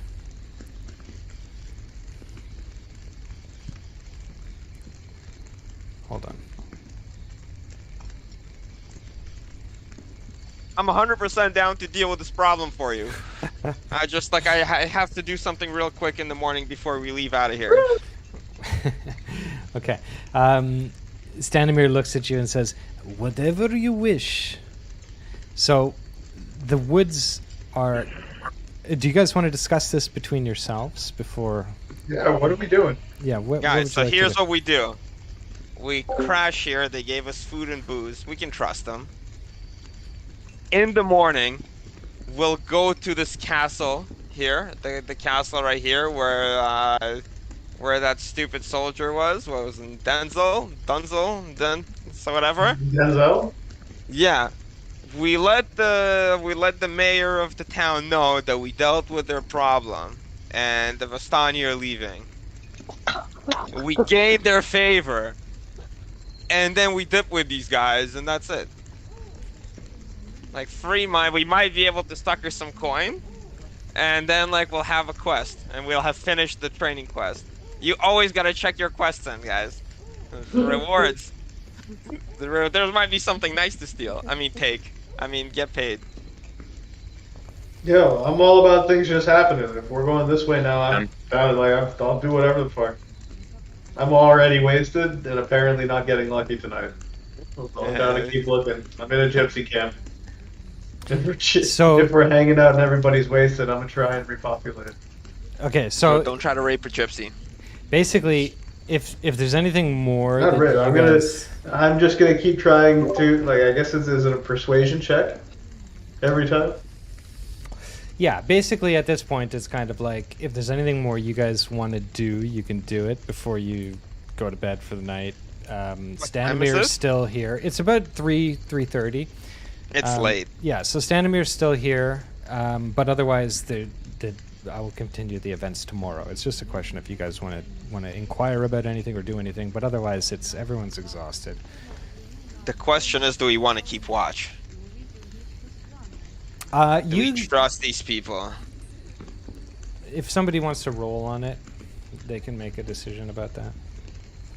Oh yeah, insight. Insight? I got a 14 insight. Yeah, so okay, Josh, I'm going to go with your insight. Actually, I'll give you both of them. So John, you're a little drunk.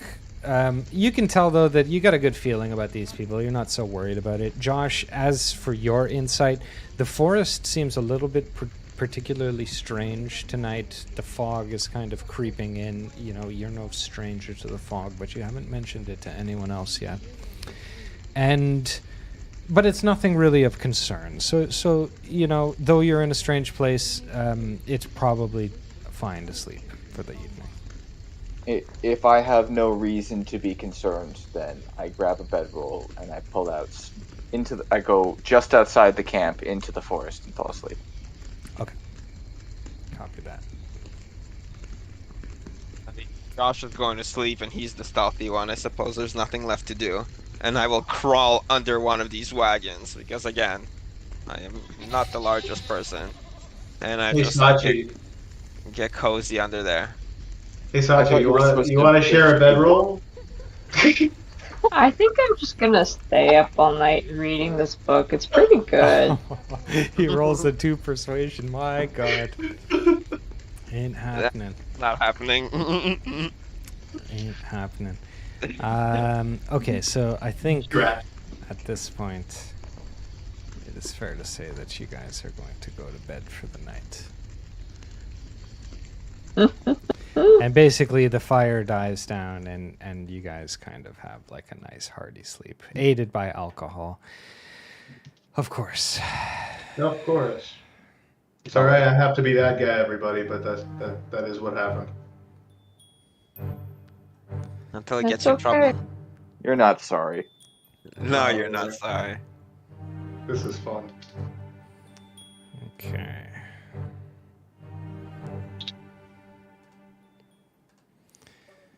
All right. So are we going to want to go in the morning to check this in, to go to the castle, or is that not worth our efforts? Well, here we go. Let's get this on. I mean, Let's see what the morning looks like. Yeah. Oh, that's fair.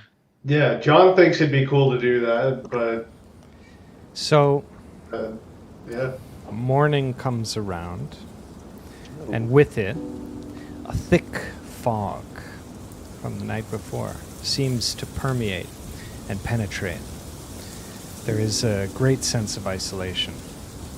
And the tree canopy that you fell asleep to in the evening doesn't seem to be the same one that you're waking up to.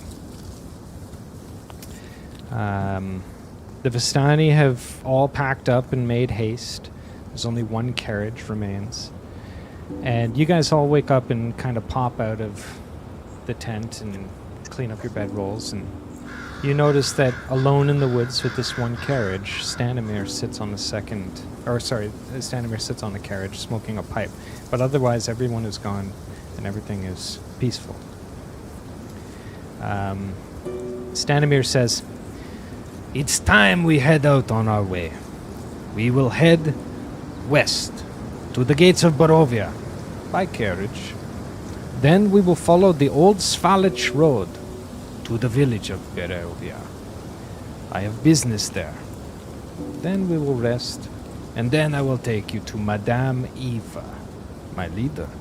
She is further west of the village, and we will depart when you are ready."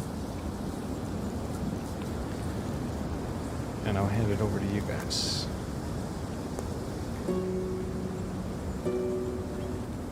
I'm Yeah, ready to Josh. depart. As the forest man, can you tell us what the hell's going on? This doesn't feel right. Yeah, could I do a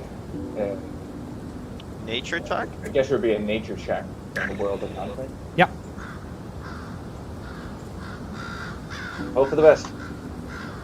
Nature at 13. So, you... How is a Wood Elf Ranger not proficient in nature? Because insight was more important. So, you notice again that something is strange about the fog that is surrounding kind of the settlement where you are. One thing that strikes out at you immediately, though, is that the campfire that everybody was sitting around the night before is just gone. So, it is almost as if you have moved domains in the middle of the night. Like, you recognize nothing about this, and that's on a 13 check. Can I take a look for some tracks? Like to see whether they were even here? I have a suspicion they were all ghosts. Yep, you can do that. What am I doing? That would be an investigation. Oof. 10. So you investigate. It's quite obvious. There are tracks. There's nothing supernatural about what's going on. There's some sort of mind discrepancy, as it were. Like something is not matching up. But when you go to investigate it on a 10, you can't really determine what is going on.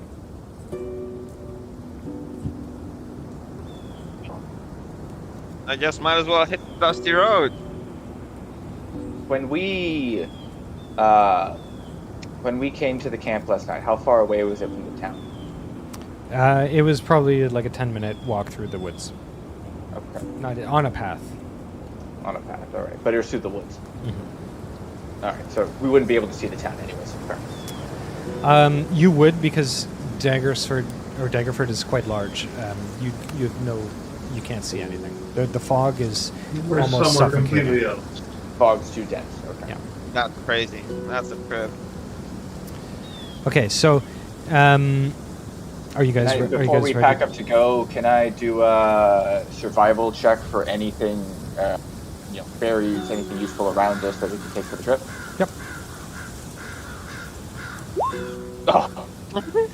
You don't notice anything. Can I Yes. also do survival check? Sure. Yeah, I mean, I've also got survival. Let's all look for things that we need. You're not finding We anything. suck. Fog. It's There too we much. go. Adam, There you go. You do a survival check, and Napoleon, you do a survival check. You don't notice anything of particular consequence. Let me just see here. Yeah, you don't notice anything of consequence. Nothing worth. It's almost surgically clean where you are. All right, then.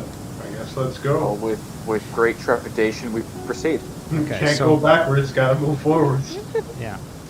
So you guys board the carriage and head into the foggy mists and away from the settlement.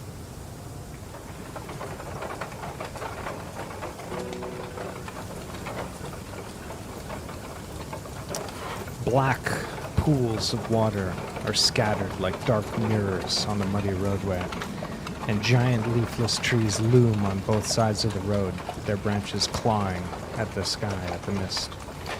You're in a dark forest, and the warmth and vibrance of the town of Daggerford is kind of a memory at this point.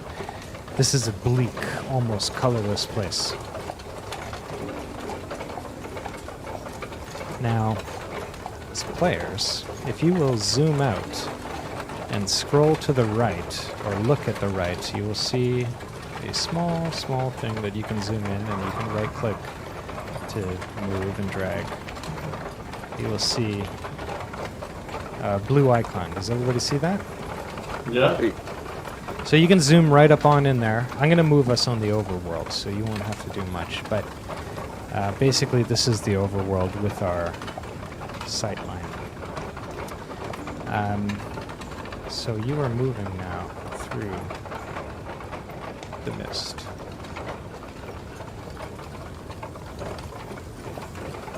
A gloomy, gray, overcast sky barely lets any sun through, and a pale glow is kind of the main atmosphere of light for you to find your path by. Stanimir doesn't seem worried at all, and the pace of the carriage continues onwards. Can somebody give me a perception check? Yeah, I can do that. I have dark vision, so maybe Okay. that will help. Okay. Josh God, this rolled. mask is so bad. Okay, well, Josh Okay. rolled a 20, so either way, you're Oh. going to get it. So, Josh, Faendal, you find yourself staring off into the foggy white of the mist, and it almost seems like you can make out figures. The mist dances and tumbles like moving shapes, so occasionally you'll see like a hand or a face appearing, but only for a moment before it cascades back into formlessness. So you've never really seen anything like it. And I will also say that when I give you things like this is happening to you, Faendal, so nobody else is aware of this other than everyone can hear it. So you might want to say something about this to the party. Or not, of course. Yeah. Christ. Yo, you guys see those things? I can't quite make out what's going on in the distance. It seems that they're being followed or being watched. I don't see a damn thing. Maybe. It's fucking dark down. Yo, you're saying you see something? Yeah, but also nothing at the same time. That's not very helpful, buddy. It's an individual. So, It's Without- not being very helpful. without warning, the carriage stops. You find yourselves in front of a massive structure jutting out from the impenetrable woods on both sides of the road. So it's a huge iron gate that extends upwards into the sky.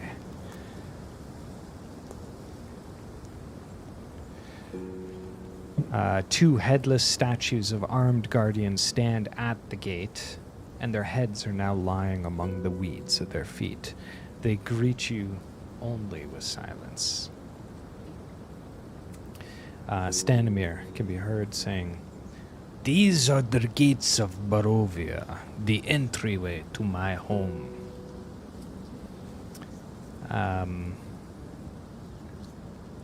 You guys all peek your heads outside of the carriage, and you can see these things. By the way, if you click on the little magnifying glass, you can zoom this thing right in. Can everybody get that image up nice?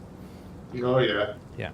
That's Certain cool. certain things about the story, like there's a little horse guy, right? Obviously, you guys are the guy, so just ignore that. But, you know, you can't make it for everyone. Yeah, so anyways. Stanimir continues.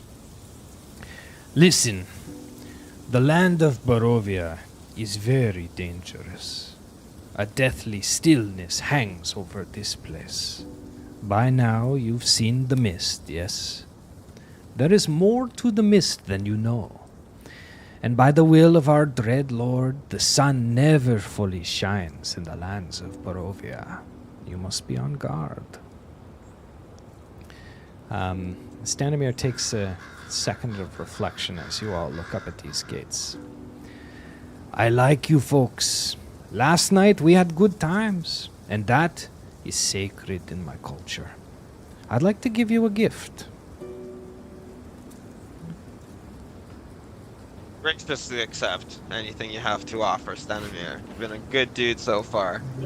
So Stanimir reaches into his breast pocket and pulls out a small, bright red fabric bag and undoes the drawstring at the top of it.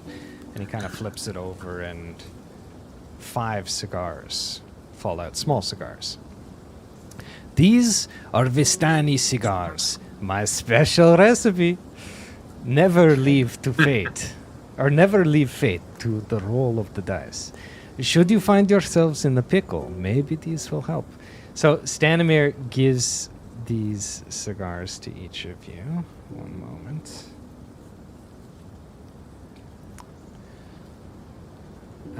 You are going to come across items on your journey. I haven't gone through the process of adding icons to all that shit, because who cares? So, you got an item. Cool. Cool. Does this show up in our inventory?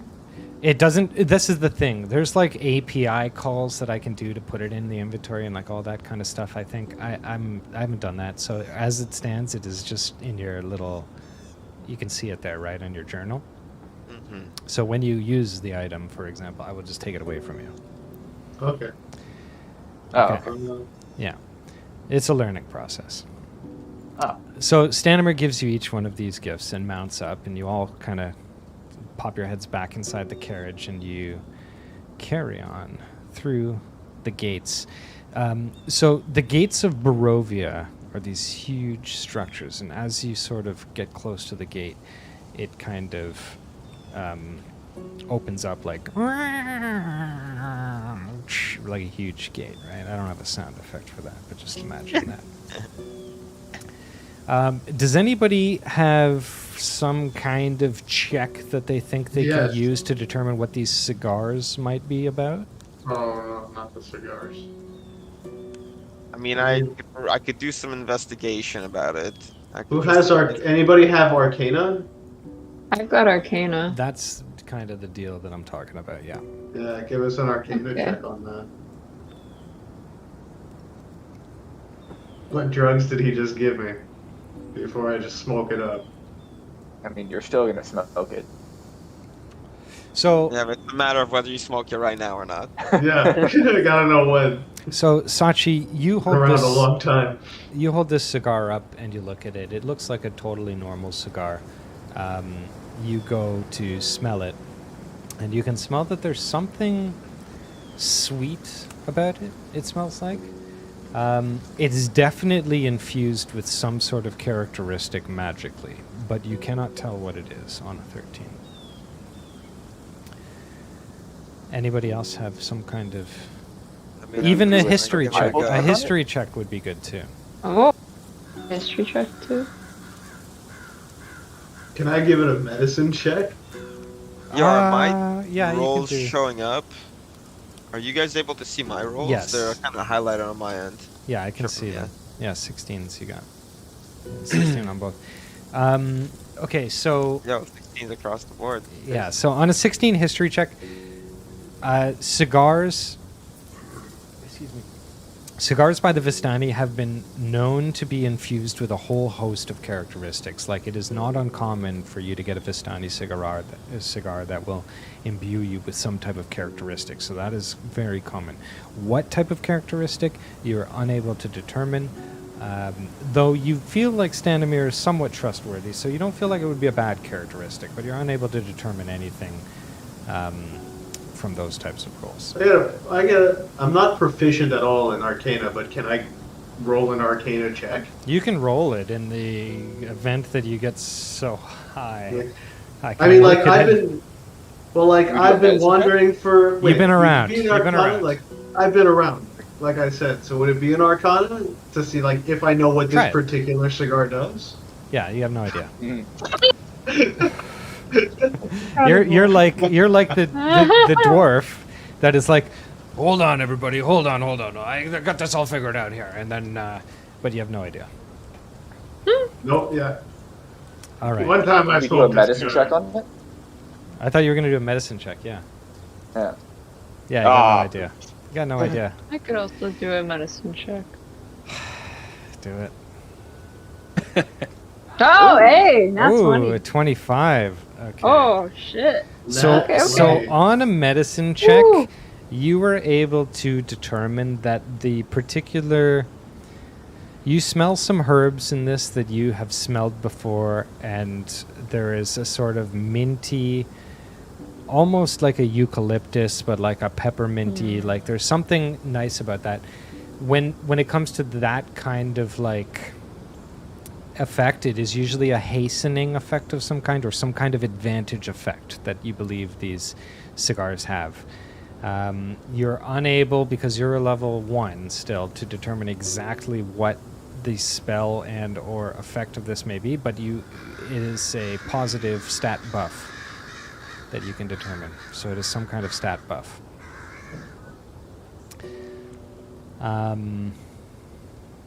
So yeah. So you're gonna head into the gates. Let me just pull up my file here.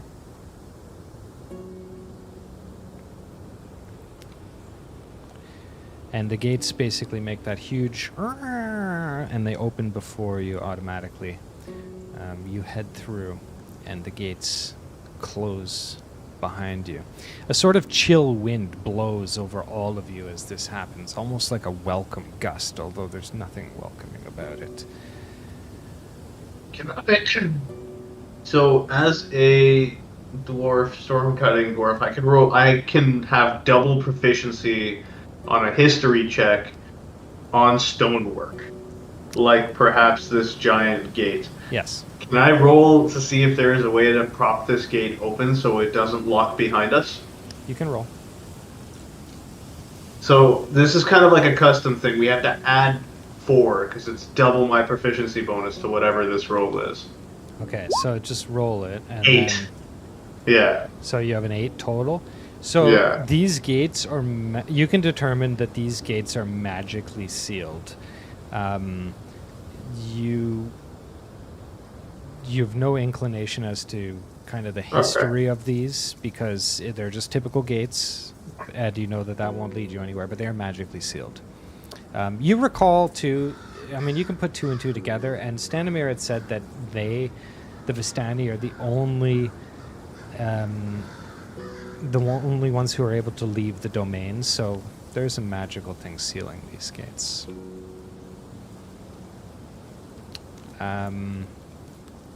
Okay. Onward then. Can't go backward. Gotta go forward. Gotta go forward. So towering trees whose tops are lost in the gray heavy mist block out all sort of light that you can see. The tree trunks are unnaturally close to one another, and the woods have the silence of kind of like a forgotten grave. There's almost in the air, it is so tense and so like pregnant with anxiety. There's almost like the feeling of an unvoiced scream waiting to rip out. Who has... Faendal, can you give me a insight check? Hey. Hey, yo. Good one. All right.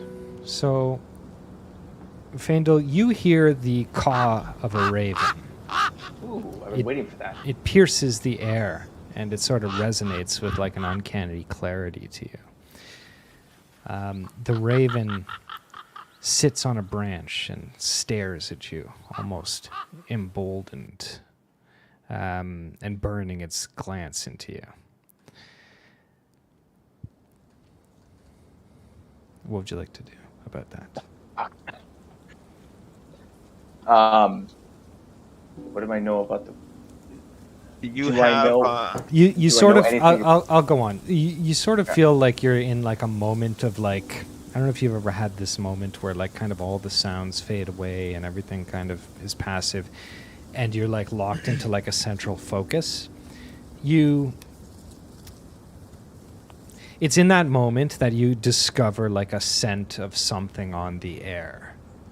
Give me a nature check too. Sure. So that is the smell of death. There is a scent of death on the air, and it is kind of your attention has been called to it. It's coming from probably just inside the woods on the northern side of the roadway here. Am I able to? Are we still locked in the caravan, or can I start exploring that way? You can do whatever you like, but nobody else has recognized this but you. Okay, fair enough. All right. Call everyone's attention. Napoleon, everyone else, because Anton's the only one who's changed his name. Yeah. They're listed in your thing as the party. You can see them in the party. Excellent. All right. Legolas, Sachi, Clobber, Bloodshot. There's been death and battle around here, just to the north side of this area. We should go check it out. Yo, you want to take a detour? I thought we were gonna go to see the leader. We can take a detour. Wait, can we? I don't want to get lost. Not that I'm scared or anything, though. You know. Can I, can someone... Are there trees around? Like, are we just, like, chilling right now? You're on a roadway kind of in between... sort of, this is what it looks like here, like trees everywhere, but there is a clear roadway. Can we see any like particularly big tree that would be good to climb just to get a good... This is, I will give you this is the view, Faendal, that you saw when you had that moment calling you into the woods with the raven. Okay, well, if no one's going to come with me, I'm just going to start going. Yeah, I'm going to come with you. I'm just not scared or anything, though. Just... Okay, so is anybody else going to go? Yeah, I'll go. There you go. We got Clobber. Anybody else? Like, I'm down. I don't want to be left out. Yeah, what are we doing? We're going to the forest. I'm down. Yeah. Okay, We're so walking you're up. all going to go. So, all right. So, the foul scent. Okay, so leads you basically into the woods. Let me put you here. Here we are. Okay, and I will, Faendal, since you have discovered the scent, I will let you go first here, so you can take your action, or movement and then an action. Okay. I'd like to, first just do a perception check, take a look around, see what I see. Okay. Wow, 21. Okay, so the foul scent leads you to sort of pocketed area of the woods where you can definitely smell the stench of death. It has gotten much larger. It is a kind of an open clearing, and aside from an obstruction, you are so, the scent is so strong that you're surprised you're not already seeing what is causing it. Okay. How far? Whereabouts is the obstruction? That's what I'm saying, is that you're surprised that you don't see it yet. So it is obstructed because you're surprised you don't see it yet. You don't know where the obstruction is, but you have 6 cubes of movement, so... Okay. Well, I mean, in that sense, I'll just start marching forward and see what I can find. I'm kind of incensed by this right now. Oh, great. Oh, look at that. It's all coming up. Did I do 6? All right. So whoever's next can take their turn. I can only do 5 because I'm tiny. Oh, there's definitely something there. That looks like trouble. Alright. That does look like trouble. Can I roll a survival check for the safest direction to run? Yes. What did you get? 13? The safest direction is this. Right ahead. Yeah, straight ahead. Right in between Fendel and Bloodshot. Yeah. Adam, Okay. I guess I'll go too. How far can I go? Can I go more? you can go whatever is equivalent to your speed. So 25 divided by 5 is 5, so you have 5 cubes of movement. Oh, okay. So So I can go there? 3, 4, 5. Yeah, that's fine. You can go there. Okay. And then, what do I want to do? Can I do an investigation to see what exactly is going on here? Sure. God almighty. No idea. We're So lost in the you woods. can see. So the foul scent leads you to a human corpse that is in the underbrush away from the road. Underbrush. So you can see him clearly there, just the top half of his body. He appears to be a commoner, like he's not dressed in anything fancy. That's all you can see from this point on a 7. Does having night vision or dark vision help? That at all, is or that is is it the more area. That is the area in which you can see. So the amount of cubes that you can see has been, Oh, I see. yeah. Right now, I'm pretty sure we all have dark vision. Basically, when I said Yeah. it, everybody took dark vision, so everybody's equal. So come join y'all.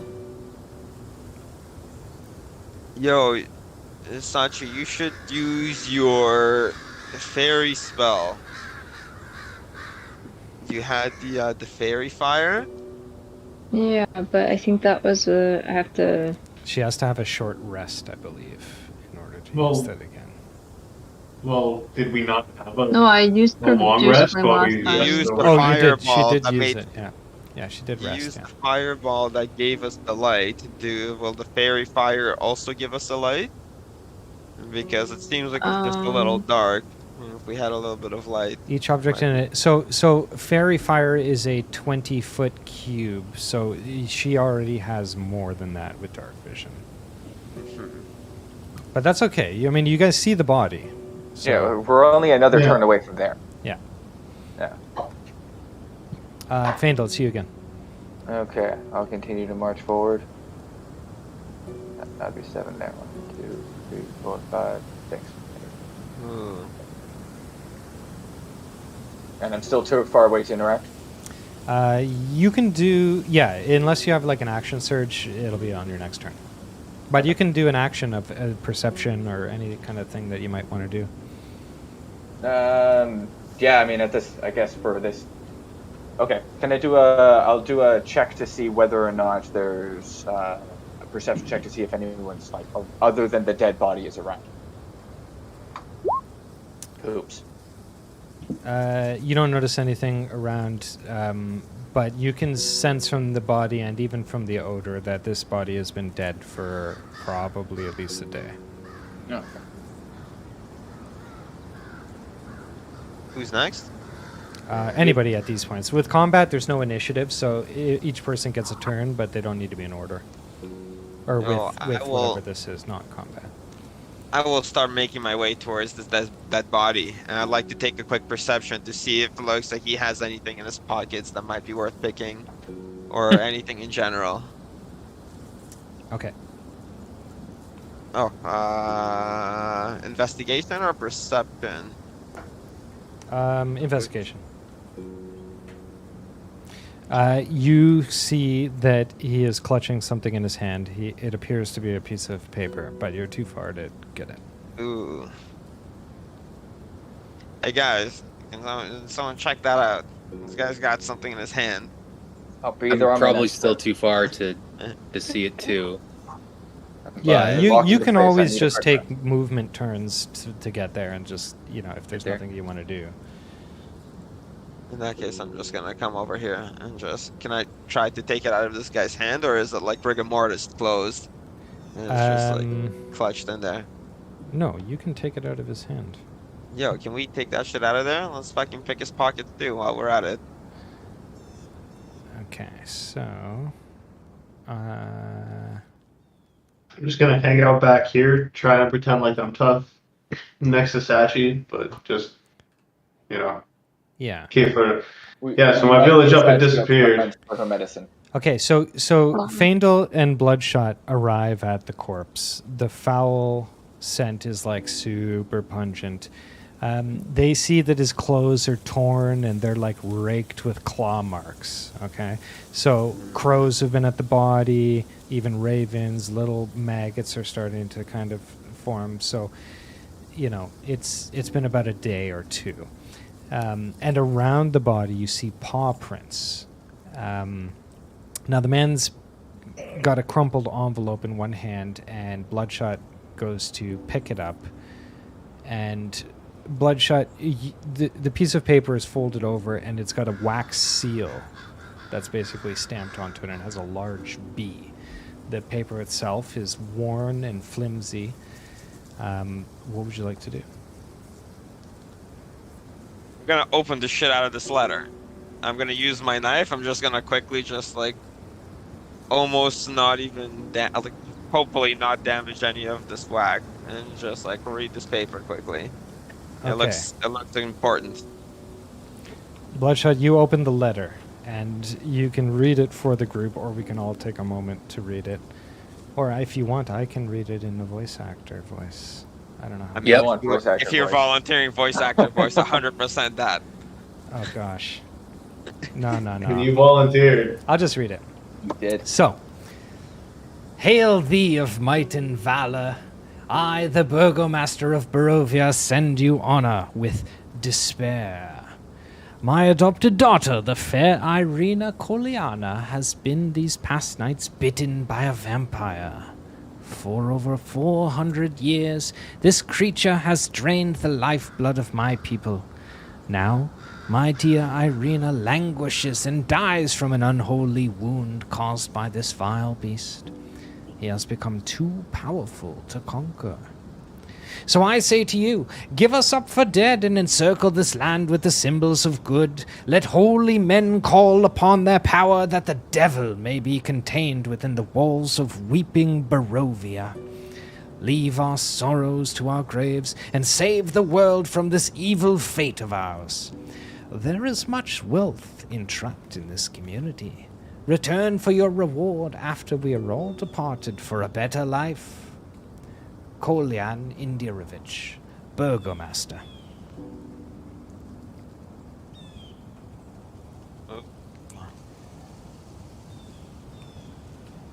Yeah, I like put that shit in my pocket. That's important. What are we gonna? That's intense. So, can I do a medicine check to see? Do we confirm the cause of death of the body is attacked by an animal? You can do a medicine check. All right. Can I help? Sure. Hey, Oh, you don't, no help needed. No need. Wow, look at that. 2 nat Oh, 20s. shit. Holy shit. We're gonna know so much about his death. So, he has been ripped up by some kind of animal. Some kind of animal with claws, big claws. You've heard a few wolves howling in the background, so since you've arrived here, so it's probably some kind of wolf-like creature. And this appears to probably be a messenger carrying a letter.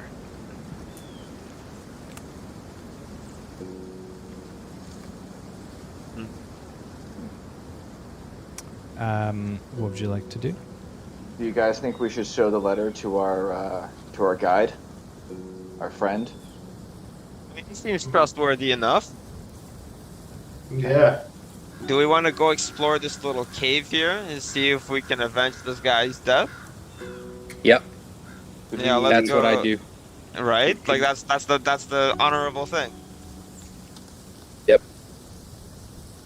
All right. Yeah. Bloody murder. Bloody murder. Bloody murder. Yeah. Oh, okay. Guys, I think this ends poorly, but whatever. And I pull out my hammer. All right. I mean, strange woods, dark cave. I've been doing this long enough. This is a terrible idea, but you assholes gotta learn, you know. Could I do a animal handling check to get an idea of the size of the beast that's in there? You can just do an insight, unless you have an animal handling. Give me whatever. I mean, Well, my insight's +4, my animal handling is also +4. okay, so either way. Either way. Good.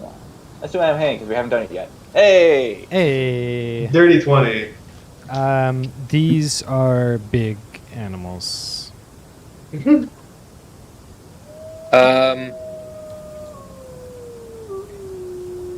Maybe we shouldn't go in. I think it doesn't matter whether we go. I'm starting to hear something. I think it might be too late to run. Yo, can someone heft me up onto a tree, please? Joanna, your fireball could reach just to the entrance of the cave from where you're standing. Well, theoretically, we're not in combat yet, and you still have a turn. You can move closer. Could move closer. I didn't take a turn last time, so let's see. Where?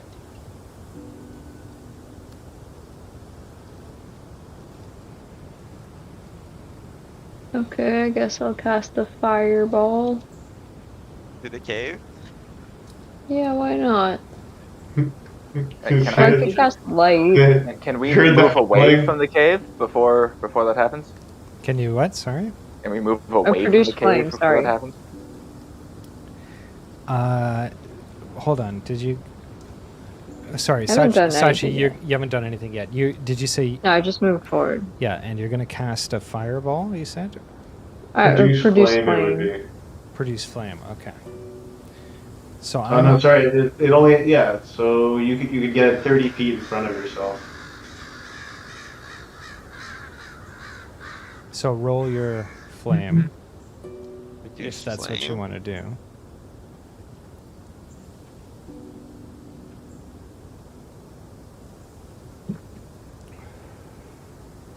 Joanna, are you gonna roll it or? Yeah. Clicked on it. It's just taking a very long time. Oh, There we it's a little go.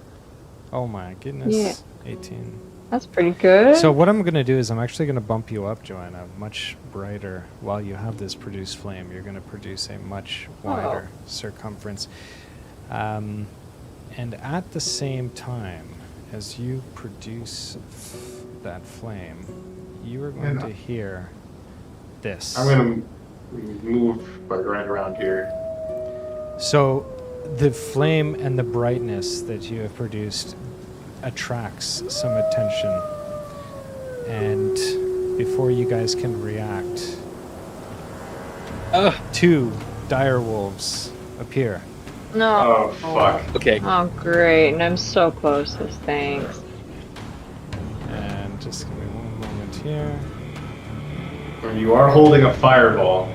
Yeah, sure. Yeah. Wow. You guys did tell me to do this. Well, you Yeah, should. well, Well, like you'll be able to hit You don't them have with to a listen to fireball. us. Okay. So Are I we need you getting turn guys. I need you guys to roll initiative.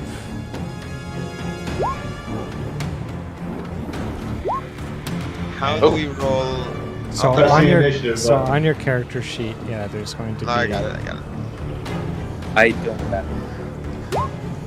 Okay, hold on 1 second. Adam, do you see it or no? You have to click on the word rather than the number. Top At the middle. very top.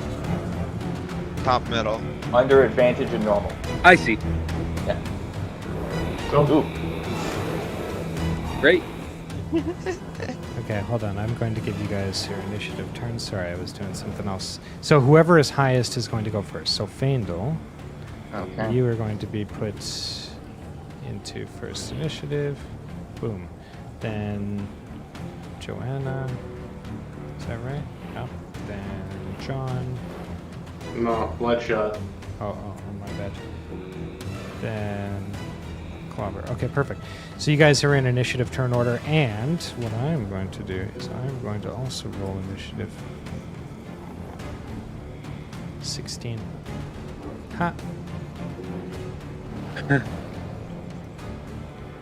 Guess I'm going first. My initiative's higher than that. Yeah, Oh, Fandel goes second, first. second. You're right.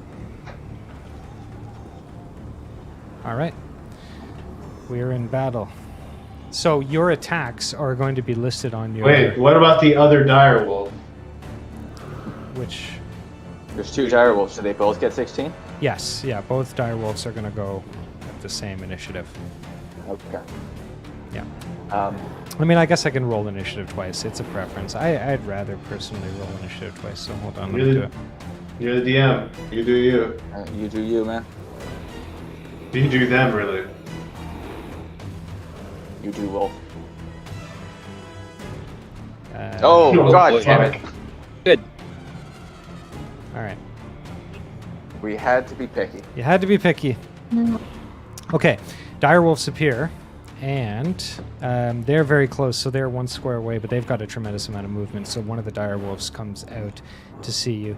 He is going to strike Faendal immediately, and he is going to take a bite. And I dive roll out of the way. This is a hit. Hold on. Guaranteed hit. Roll the 25. That's a 13 guaranteed plus hit. 10 piercing. Holy shit, that is Yeah, a strong hit. Yeah. Damage 13. You're toast, bud. I'm dead. You're 0 health. You're knocked unconscious. Holy fuck. Sorry. It's gone so poorly. You and started now us it's with direwolves. and now it's my second wolf's turn, which is he's going to come down, and he is going to immediately attack as well for a damage of 6. Who did you just attack? Sachi. He is going to attack Sachi. I'm sorry. But she's holding fireball. Does he not get burned by that? Not yet. No. Okay, Sachi, it is your turn.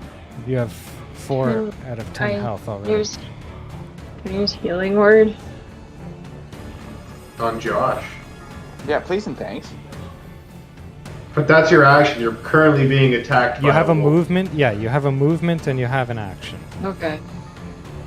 Yeah, I'd like to get away from. Can I disengage from the direwolves and like run away, but then also use healing word? Yes. Well, you have a movement, so Yeah, disengage will be your. Yeah, I'm gonna disengage. Don't really want to deal with this right I was now. gonna try and use animal handling, calming them down. Well, but like you're also dead. I know, that was my plan. Okay, I'm gonna Oh. use healing word. One thing I should mention Oh, you is should totally use healing word. for unconscious, when a character is dead, there will be a few items that you can use to revive them. But when a character is just unconscious, which is what Faendal is, I have a thing that we're going to do called Shake 'em to Wake 'em. So Bloodshot, you're right beside Faendal. You can shake him. That'll put him at 1 HP. And then he can take a move on his next turn. Going to be an action for me instead of an attack. Okay. Or could I shake him and then attack him? Yeah, does the shake count The as shake an will action? not. The shake will not count as an action if you're. Okay, so then beside Joanna, him. you don't have to use your healing word. on Although she Josh. should totally That's- heal Josh, because I think that healing word is Way actually too a late. bonus action. Okay, so Bloodshot, you can do that, and Faendal is 1 now. Oh wow. That doesn't That's not require great. anything. That's just to prevent. Oh, total but it party is loss. That's I for see. healing. Yeah. Alright, I mean, I'm obviously going to hear Faendal. I'm going to shake his ass up. But, can you explain how sneak attack works? It says that if I have advantage on a roll, and the target must have another hostile creature within 5 feet of it, usually your ally, your attack must be rolled without disadvantage. So, Well, I you're. think it has to. If it's a sneak attack, it has to be. I have to Like be this won't spectacular. qualify for a sneak I attack. don't. Yeah, I don't think you're gonna sneak up on the thing that just snuck out and killed Josh. Yeah. I mean, I'm going to jump at this thing and try and stab it, 100%. I'm going to try to go for the jugular. I'm just like, time to Okay. die. Well, close your movement first.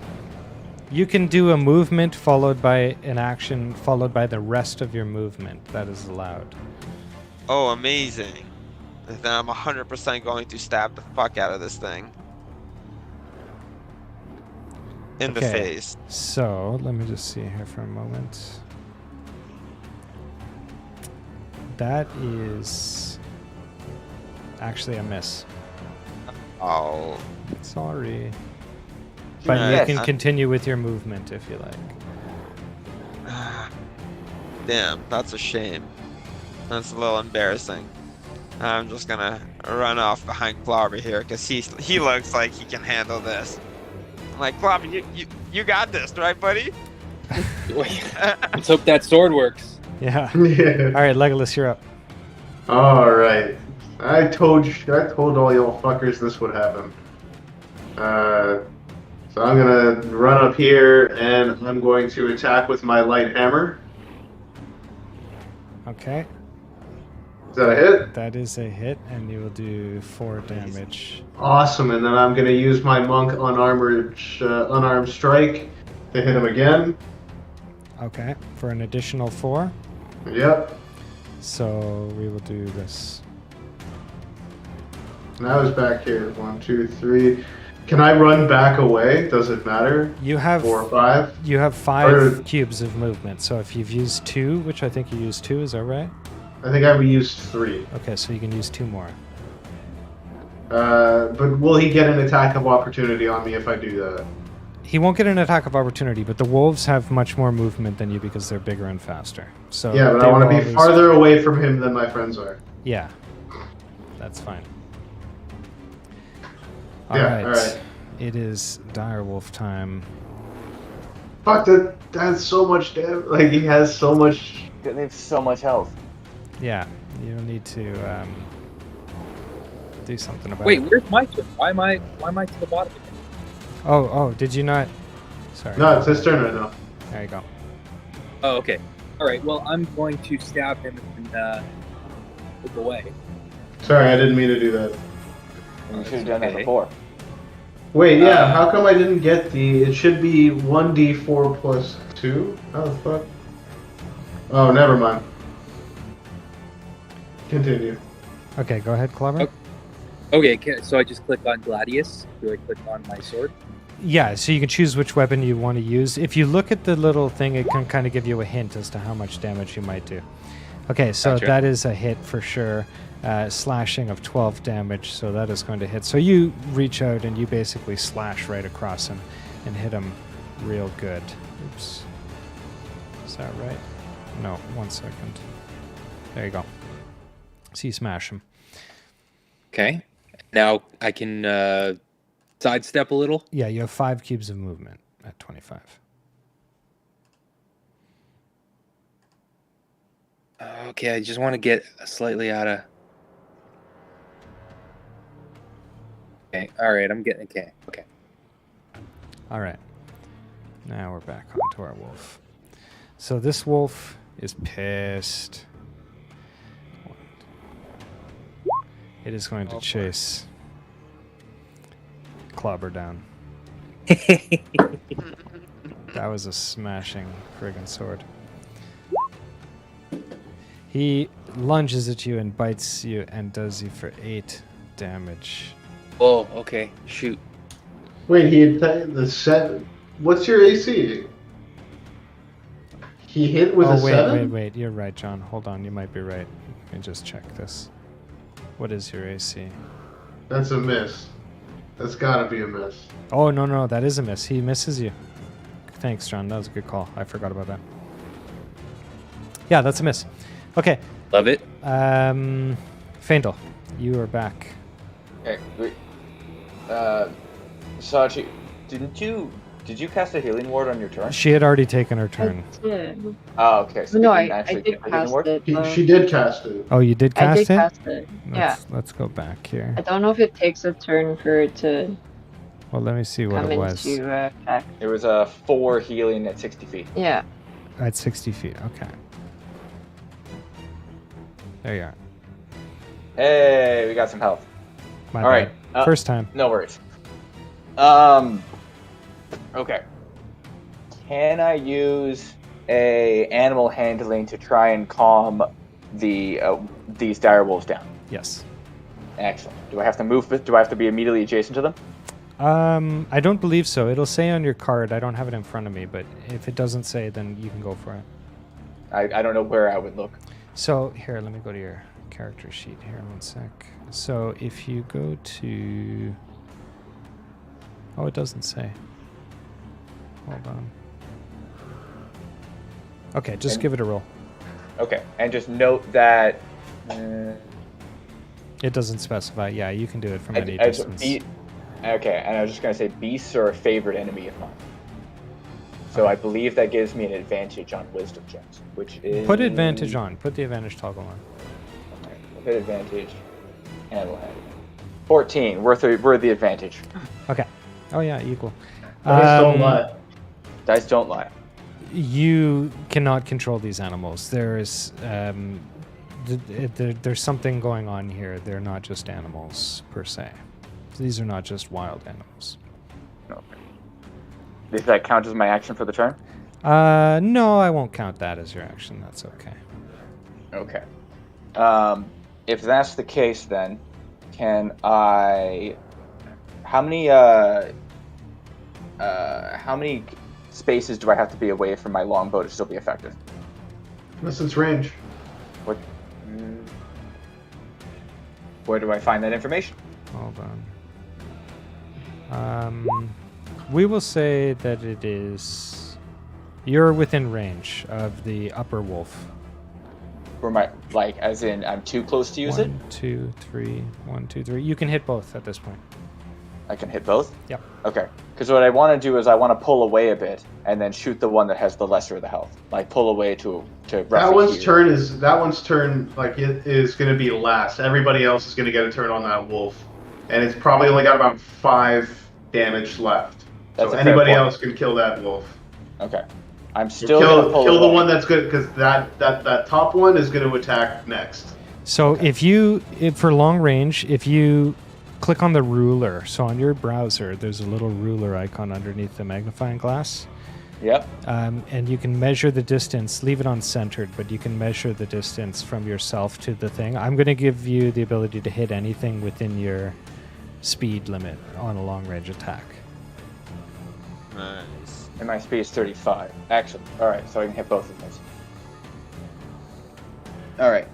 So in that case, I'll even actually pull away. Oh, whoops, I'm still under rule. Okay, so I'm actually going to pull away slightly further then, and still be 35 away. So then I will use a longbow and attack the healthier direwolf. That is a miss. Shucks. Also, it looks like your range on the longbow is 150 feet. Is that what that is? 150 out of 600? Is that what that is? I don't know if it's out of 600, but I think that is going to... Yeah, because everything else, it's always the range underneath the attacks if you look at them. I'm gonna make a note. Okay. I don't know what the ratios mean, because the light hammer said 20-60. But other ones have distances. Okay, well that's a miss. Got it. And we are on to our dire wolf. Okay. No movement on this attack, but this dire wolf is going to attack Bloodshot. Oh no. How's it getting Bloodshot without moving? What's It's, the range on that? He's right beside, touching. No, that one No, it's already the other has one. its turn. This is No, the no, other no. one's turn. No, it's not.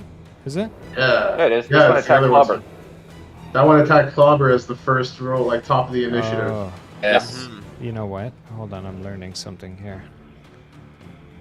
Okay. So the way that... Okay, I'm going to have to name them in the future Direwolf A and Direwolf B. Because when I highlight it in the turn order, it shows me. It only shows one. Okay, okay. Hmm. Okay, there is movement. Ha! That makes sense. Yeah, still works. Yeah. Yeah. Okay. Oh, Slashes. fuck. Slashes at Ooh. you for a total of 5 damage. Oh. That's a lot. Sachi. Kill the Okay, herd one. Can I throw flame at one of the direwolves? Still holding that fireball. Yeah, I'm still holding it. Can I throw it? Yeah, I think that's an Or action. If it's live. Yeah, I think that would be the action. That's your attack. Roll damage.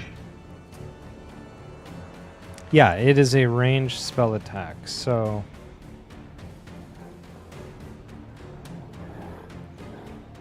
okay, so you just have to do it manually. So can you do? Do you have an option to you- roll for it? If you don't, Yeah, you have to use. click on the others. spell. I would just roll it. Okay, and that's a normal? Yeah. Okay. Which one are you attacking? The one to your left, yeah? Oh, Okay, Yeah. that's a miss. That's, That's a miss anyways. can I still use movement? Yep. run away. Bravely runs Yeah, away. I don't want to be here no more. Bye.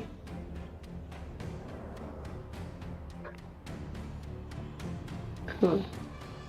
Did you move? There you go. Yeah. All right. Bloodshot, you're up. Oh man, this is my shot. Which one are you I'm, gonna hit? You're right next to both of them.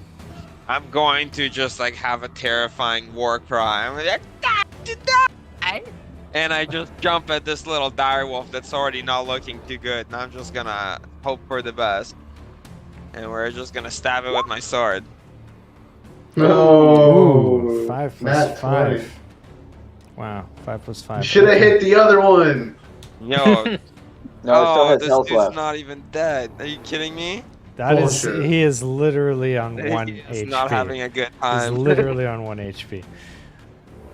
All right, do you Mate. want to take a movement? Yeah, I'd like to. Bravely run away. No, what about? Would I be able to climb the wall? How Well, would where that would work? you like to climb? Like in theory, I'd like to get up here. Like, Yeah, could well, I? well, take your movement to So in that front would of the be wall. 1, 2, 3, 4, 5. I guess that doesn't really make sense. Well, you can just take your movement to where you would be to climb, and then you can roll on the climb. All right, I'll do that. I'd be like right up here. Okay, and then And give me an then- acrobatics. Acrobatics done. A 16, yeah, you make it up there. Up here? Yep. Sick. Amazing. Legolas. Alright, I'm gonna move 1, 2, 3, 4, 5. And then I'm gonna hit this fuck with my hammer. Your bonk stick? Yeah, that's a hit for 6. Oh my which goodness. guy did you hit? You hit the guy with the 1 HP? Yeah, obviously the one who needed to die, that I could still be farthest away from the other, or farther away than All right, Clobber. so you wind up and you smash right on his head, and he lets out a yelp and collapses. He is toast. This I dire told you guys this was a bad idea. But no, y'all wanted to look in the cave. Suddenly and without warning, the dire wolf just vanishes into a puff of black smoke. What the fuck? Now we don't even get to eat. Do you want to Wolf take is no movement, good. Legolas? I took my movement. You did? I took Okay. my movement, I took my action. All right, clobber. Clobber. It's clobbering Just had to time. refresh. Okay, I'm gonna move. You know what? Whatever. I'm gonna bear the brunt of this. 1, 2, 3, 4, 4 there. Well, yeah. And then I want to slash him again. I think I'm gonna. Just gonna slap Give him. me old Gladius. Yeah. I made that sword. I'm glad I stood on it. I'm helping. All right, that is a hit, and that is a 12 Ooh, damage. yeah. So you reach out and you slash right at him. Boom. And you cut him, and basically, like, you see a little bit of, like, blood drop out or whatever, and immediately it seals up, and a little bit of black mist comes out of there. But nonetheless, you've done damage. And I'm just gonna move a little bit away. All right. Faendal. My turn, not the direwolf's turn? Say again? My turn, not the direwolf's turn? The dire wolf was No, the first dead. dire wolf is dead. Okay. We killed the first one. Okay. There doesn't appear to be a direwolf in the turn order. Yeah, Yeah. it is a thing. Hold on. It's because He was after Sandal. I can't remember if this Should one was be. the 16 or the 20. Yeah, this was the 16. There. Okay. It's because of the way that it is. That, like I said, I'll fix it. Yeah. Do I have the? Can I do another animal handling to see if I can calm this one down? Yep, you can. Or you just kill this That, buddy? that will count as your action, yeah. It will count as my action this time. Yeah, I think Let's I had kill it it. wrong. Let's- I think it should count as the action, so I think I had it wrong the previous turn, but I'm trying to get it Let's right. murder this thing. Are we just going to murderize it? It's a dire wolf. Why are Alright, we? let's- What do you okay, want so to negotiate let's- with it? Let's murderize it then. All right. So I'm gonna use my longbow again and and hopefully shoot it in the face. Don't fuck this up, dude. 14 I gave hits. myself advantage. But either way, dice don't die. Dice don't lie. So yes, that is a Okay. hit and a 6 damage done. Boom. Direwolf lets Okay. out a yelp. And at that point, I will bravely shuffle away. Oh god, I'm gonna measure stuff. Okay. 1, 2, 3, 4, 5. Can I clamber up this little thing here? Yeah, that's easy. You don't need to roll for that. Yeah. Cool. I have clambered. All right. Direwolf comes down here and is going to attack Clobber. I believe. You know what? The direwolf lets out a howl.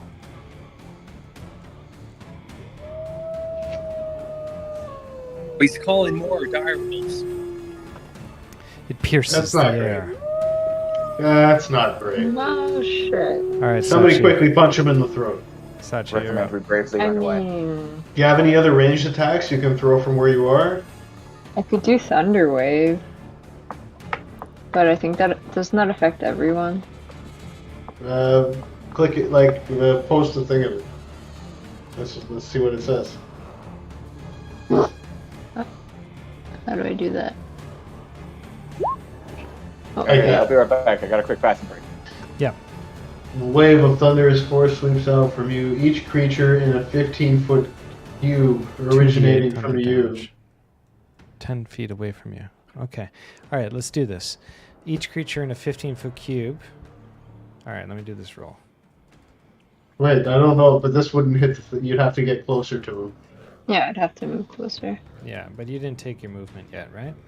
No. Yeah, I haven't done that, so I'll move a bit closer. Doop. Doop. And then I'll do the Thunder Wave. Okay. Is that gonna hit Clobber? A creature? Yes, it will hit Clobber too. You can take a couple more moves. Like if you moved about You can move upwards, yeah. like here, this spot here should hit only the wolf. Okay. Yeah, that will hit only the wolf, yes. Okay, I'm gonna do my roll. Okay. Let's I see I think the save is a 13. Yeah, spell save DC. All right, so you're gonna do 2d8 damage, which is 11. Wow. Okay. Good move. Okay, and then You I can blast this run. motherfucker, and he just like just gets Okay, rocked. and do I still have any movement? 1, 2. What is your movement? I don't think it's gonna Okay, matter. I don't think you have any. Okay. Movement. Okay. No. All right, bloodshot. Okay, guys. Yo, good effort. Can I, now that this guy's distracted and everyone's just attacking him down on the ground, can I use my sneak attack and shoot him with my short bow? Sure. Yo, I'm gonna use my sneak attack. So do I just, use both? You're not really. This is still not really an opportunity for a sneak because it's in battle. So he's not super We're in mindful to combat. you. So would sneak attack be technically before battle is initiated? How would I will come give to- you. Yeah, sneak attack is before battle is initiated. Like the party has not seen you yet, is the I see. condition. So Okay. So, but I will give you, since you're doing a bow attack, I will give you advantage from the cliff. Yo, 100%. Let's kill this guy. Ooh. 4 plus 3, 25. 7. Oh my gosh, that's hilarious. Boom. Again? Are you fucking kidding me? He is again literally 1 Unbelievable. HP. All right, I'm coming, boys. Unbelievable. Do you want movement, Bloodshot? I mean, I was hoping to jump on this guy once he's dead, but I guess now I'm just going to stay over here where it's safe. I think this is as good of a spot as it's gonna get. Alright. Legolas. All right, so I'm gonna move right up to him, and I'm not even gonna use my hammer. I'm gonna give him the good old judo chop. Right in the bum. Does that hit? That is a miss. All right, then I'm gonna do it again with the other hand because I'm a monk. Oh, for your move, Judo chop. that is definitely a hit. Yeah.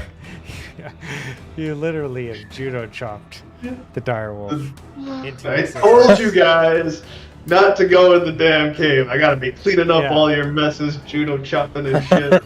Watcha! And just as you do that, bursts I want to go into black. I think Legolas is gonna take great joy in pointing out that he took 0 damage and killed both wolves. Yeah, he is. He is going to enjoy that. A calm kind of comes over the woods after this little battle, and good job. No, good job, Yay, team. we're alive. Good job, Go- team. Go team. Go team. Now that the wolves are dead, probably a good time to save that. I gotta run. Hmm Are we close to wrapping up? Yes, we are. In fact, I would just jump you to the end of this. Well, we can end here because it's 5:45. We should end here. There's a cave here. It is just a 1-page cave that has a few rewards for you guys. But we should scoop up the rewards in the next session and then carry on to Barovia. I think this is a good place to end. A good little battle at the end. A fun little Yeah. battle. Yeah. Was No this one okay for everybody? Yeah. This You was- battled this him was very fun. poorly, then a lot better. Yeah. Yeah, this is actually a good place to end. And the good news is that I've over-prepped because I thought we would get a little farther, but the benefit of that is that like we can do another game quick because I'm already prepped. Hmm Yes. So, So when's the next game, everybody? Yeah, what do you guys think? Going to Are we going to Sundays now? Where do we decide on a Sunday? Yeah. I don't remember how. Like, what are we, 2 weeks, 3 weeks? I can't remember. Well, what do you guys want to do? Do you want to do a Sunday next week or do you want to do 2 weeks from now? I could do next week. You guys tell me. Maybe 2 weeks from now. I think that's Mother's Day. Oh The shoot! Yeah, that eighth, is yeah, Mother's Well, Day. we could do another Saturday Hmm. if it's earlier, a day earlier. What do you think? Yeah. Even if Okay, we with- started earlier in the day, if anybody has plans for the evening, they can still go do it. If we do Saturday afternoon. Is anyone available like after like work on Thursday or something like that? Yeah. Weekdays aren't great for me. Okay. Yeah. Fair. Okay, well, I'll tell you what. Let me coordinate with everybody and find a day and a time, and then that way we don't have to sit here and argue about it for 5 minutes. Fair enough. And then, Yeah, I suppose. yeah, we'll take it from there. And basically, this thing's going to save basically as we are. So we'll pick it up, and then you'll get your treasure, which is in the cave, and then on to the next thing. This is a little bit of a slow build, so you're just arriving into the place. It'll pick up as we get a little bit more invested here. How was it? Was it okay? This Oh, is yeah. great. Oh, Yeah. Okay. This is excellent. Learning the yeah, it game. was fun. Yeah. I think it's good that Anton's played before, such that there's someone here that knows how to lead the way and how to take charge on this one. Yeah. But I think you but guys overall, are great. I think this is fun. I'm enjoying this. Oh, yeah. Good job, Kyle. You're doing really well. Oh, thanks. Yeah, straight up. Excellent.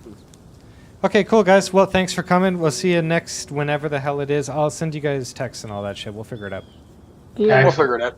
Thank you so much, Okay. sir. Nice Peace. to Awesome. work Go with team. you guys and meet Good you guys. round one. Bye. Yo, peace out, everybody. Later.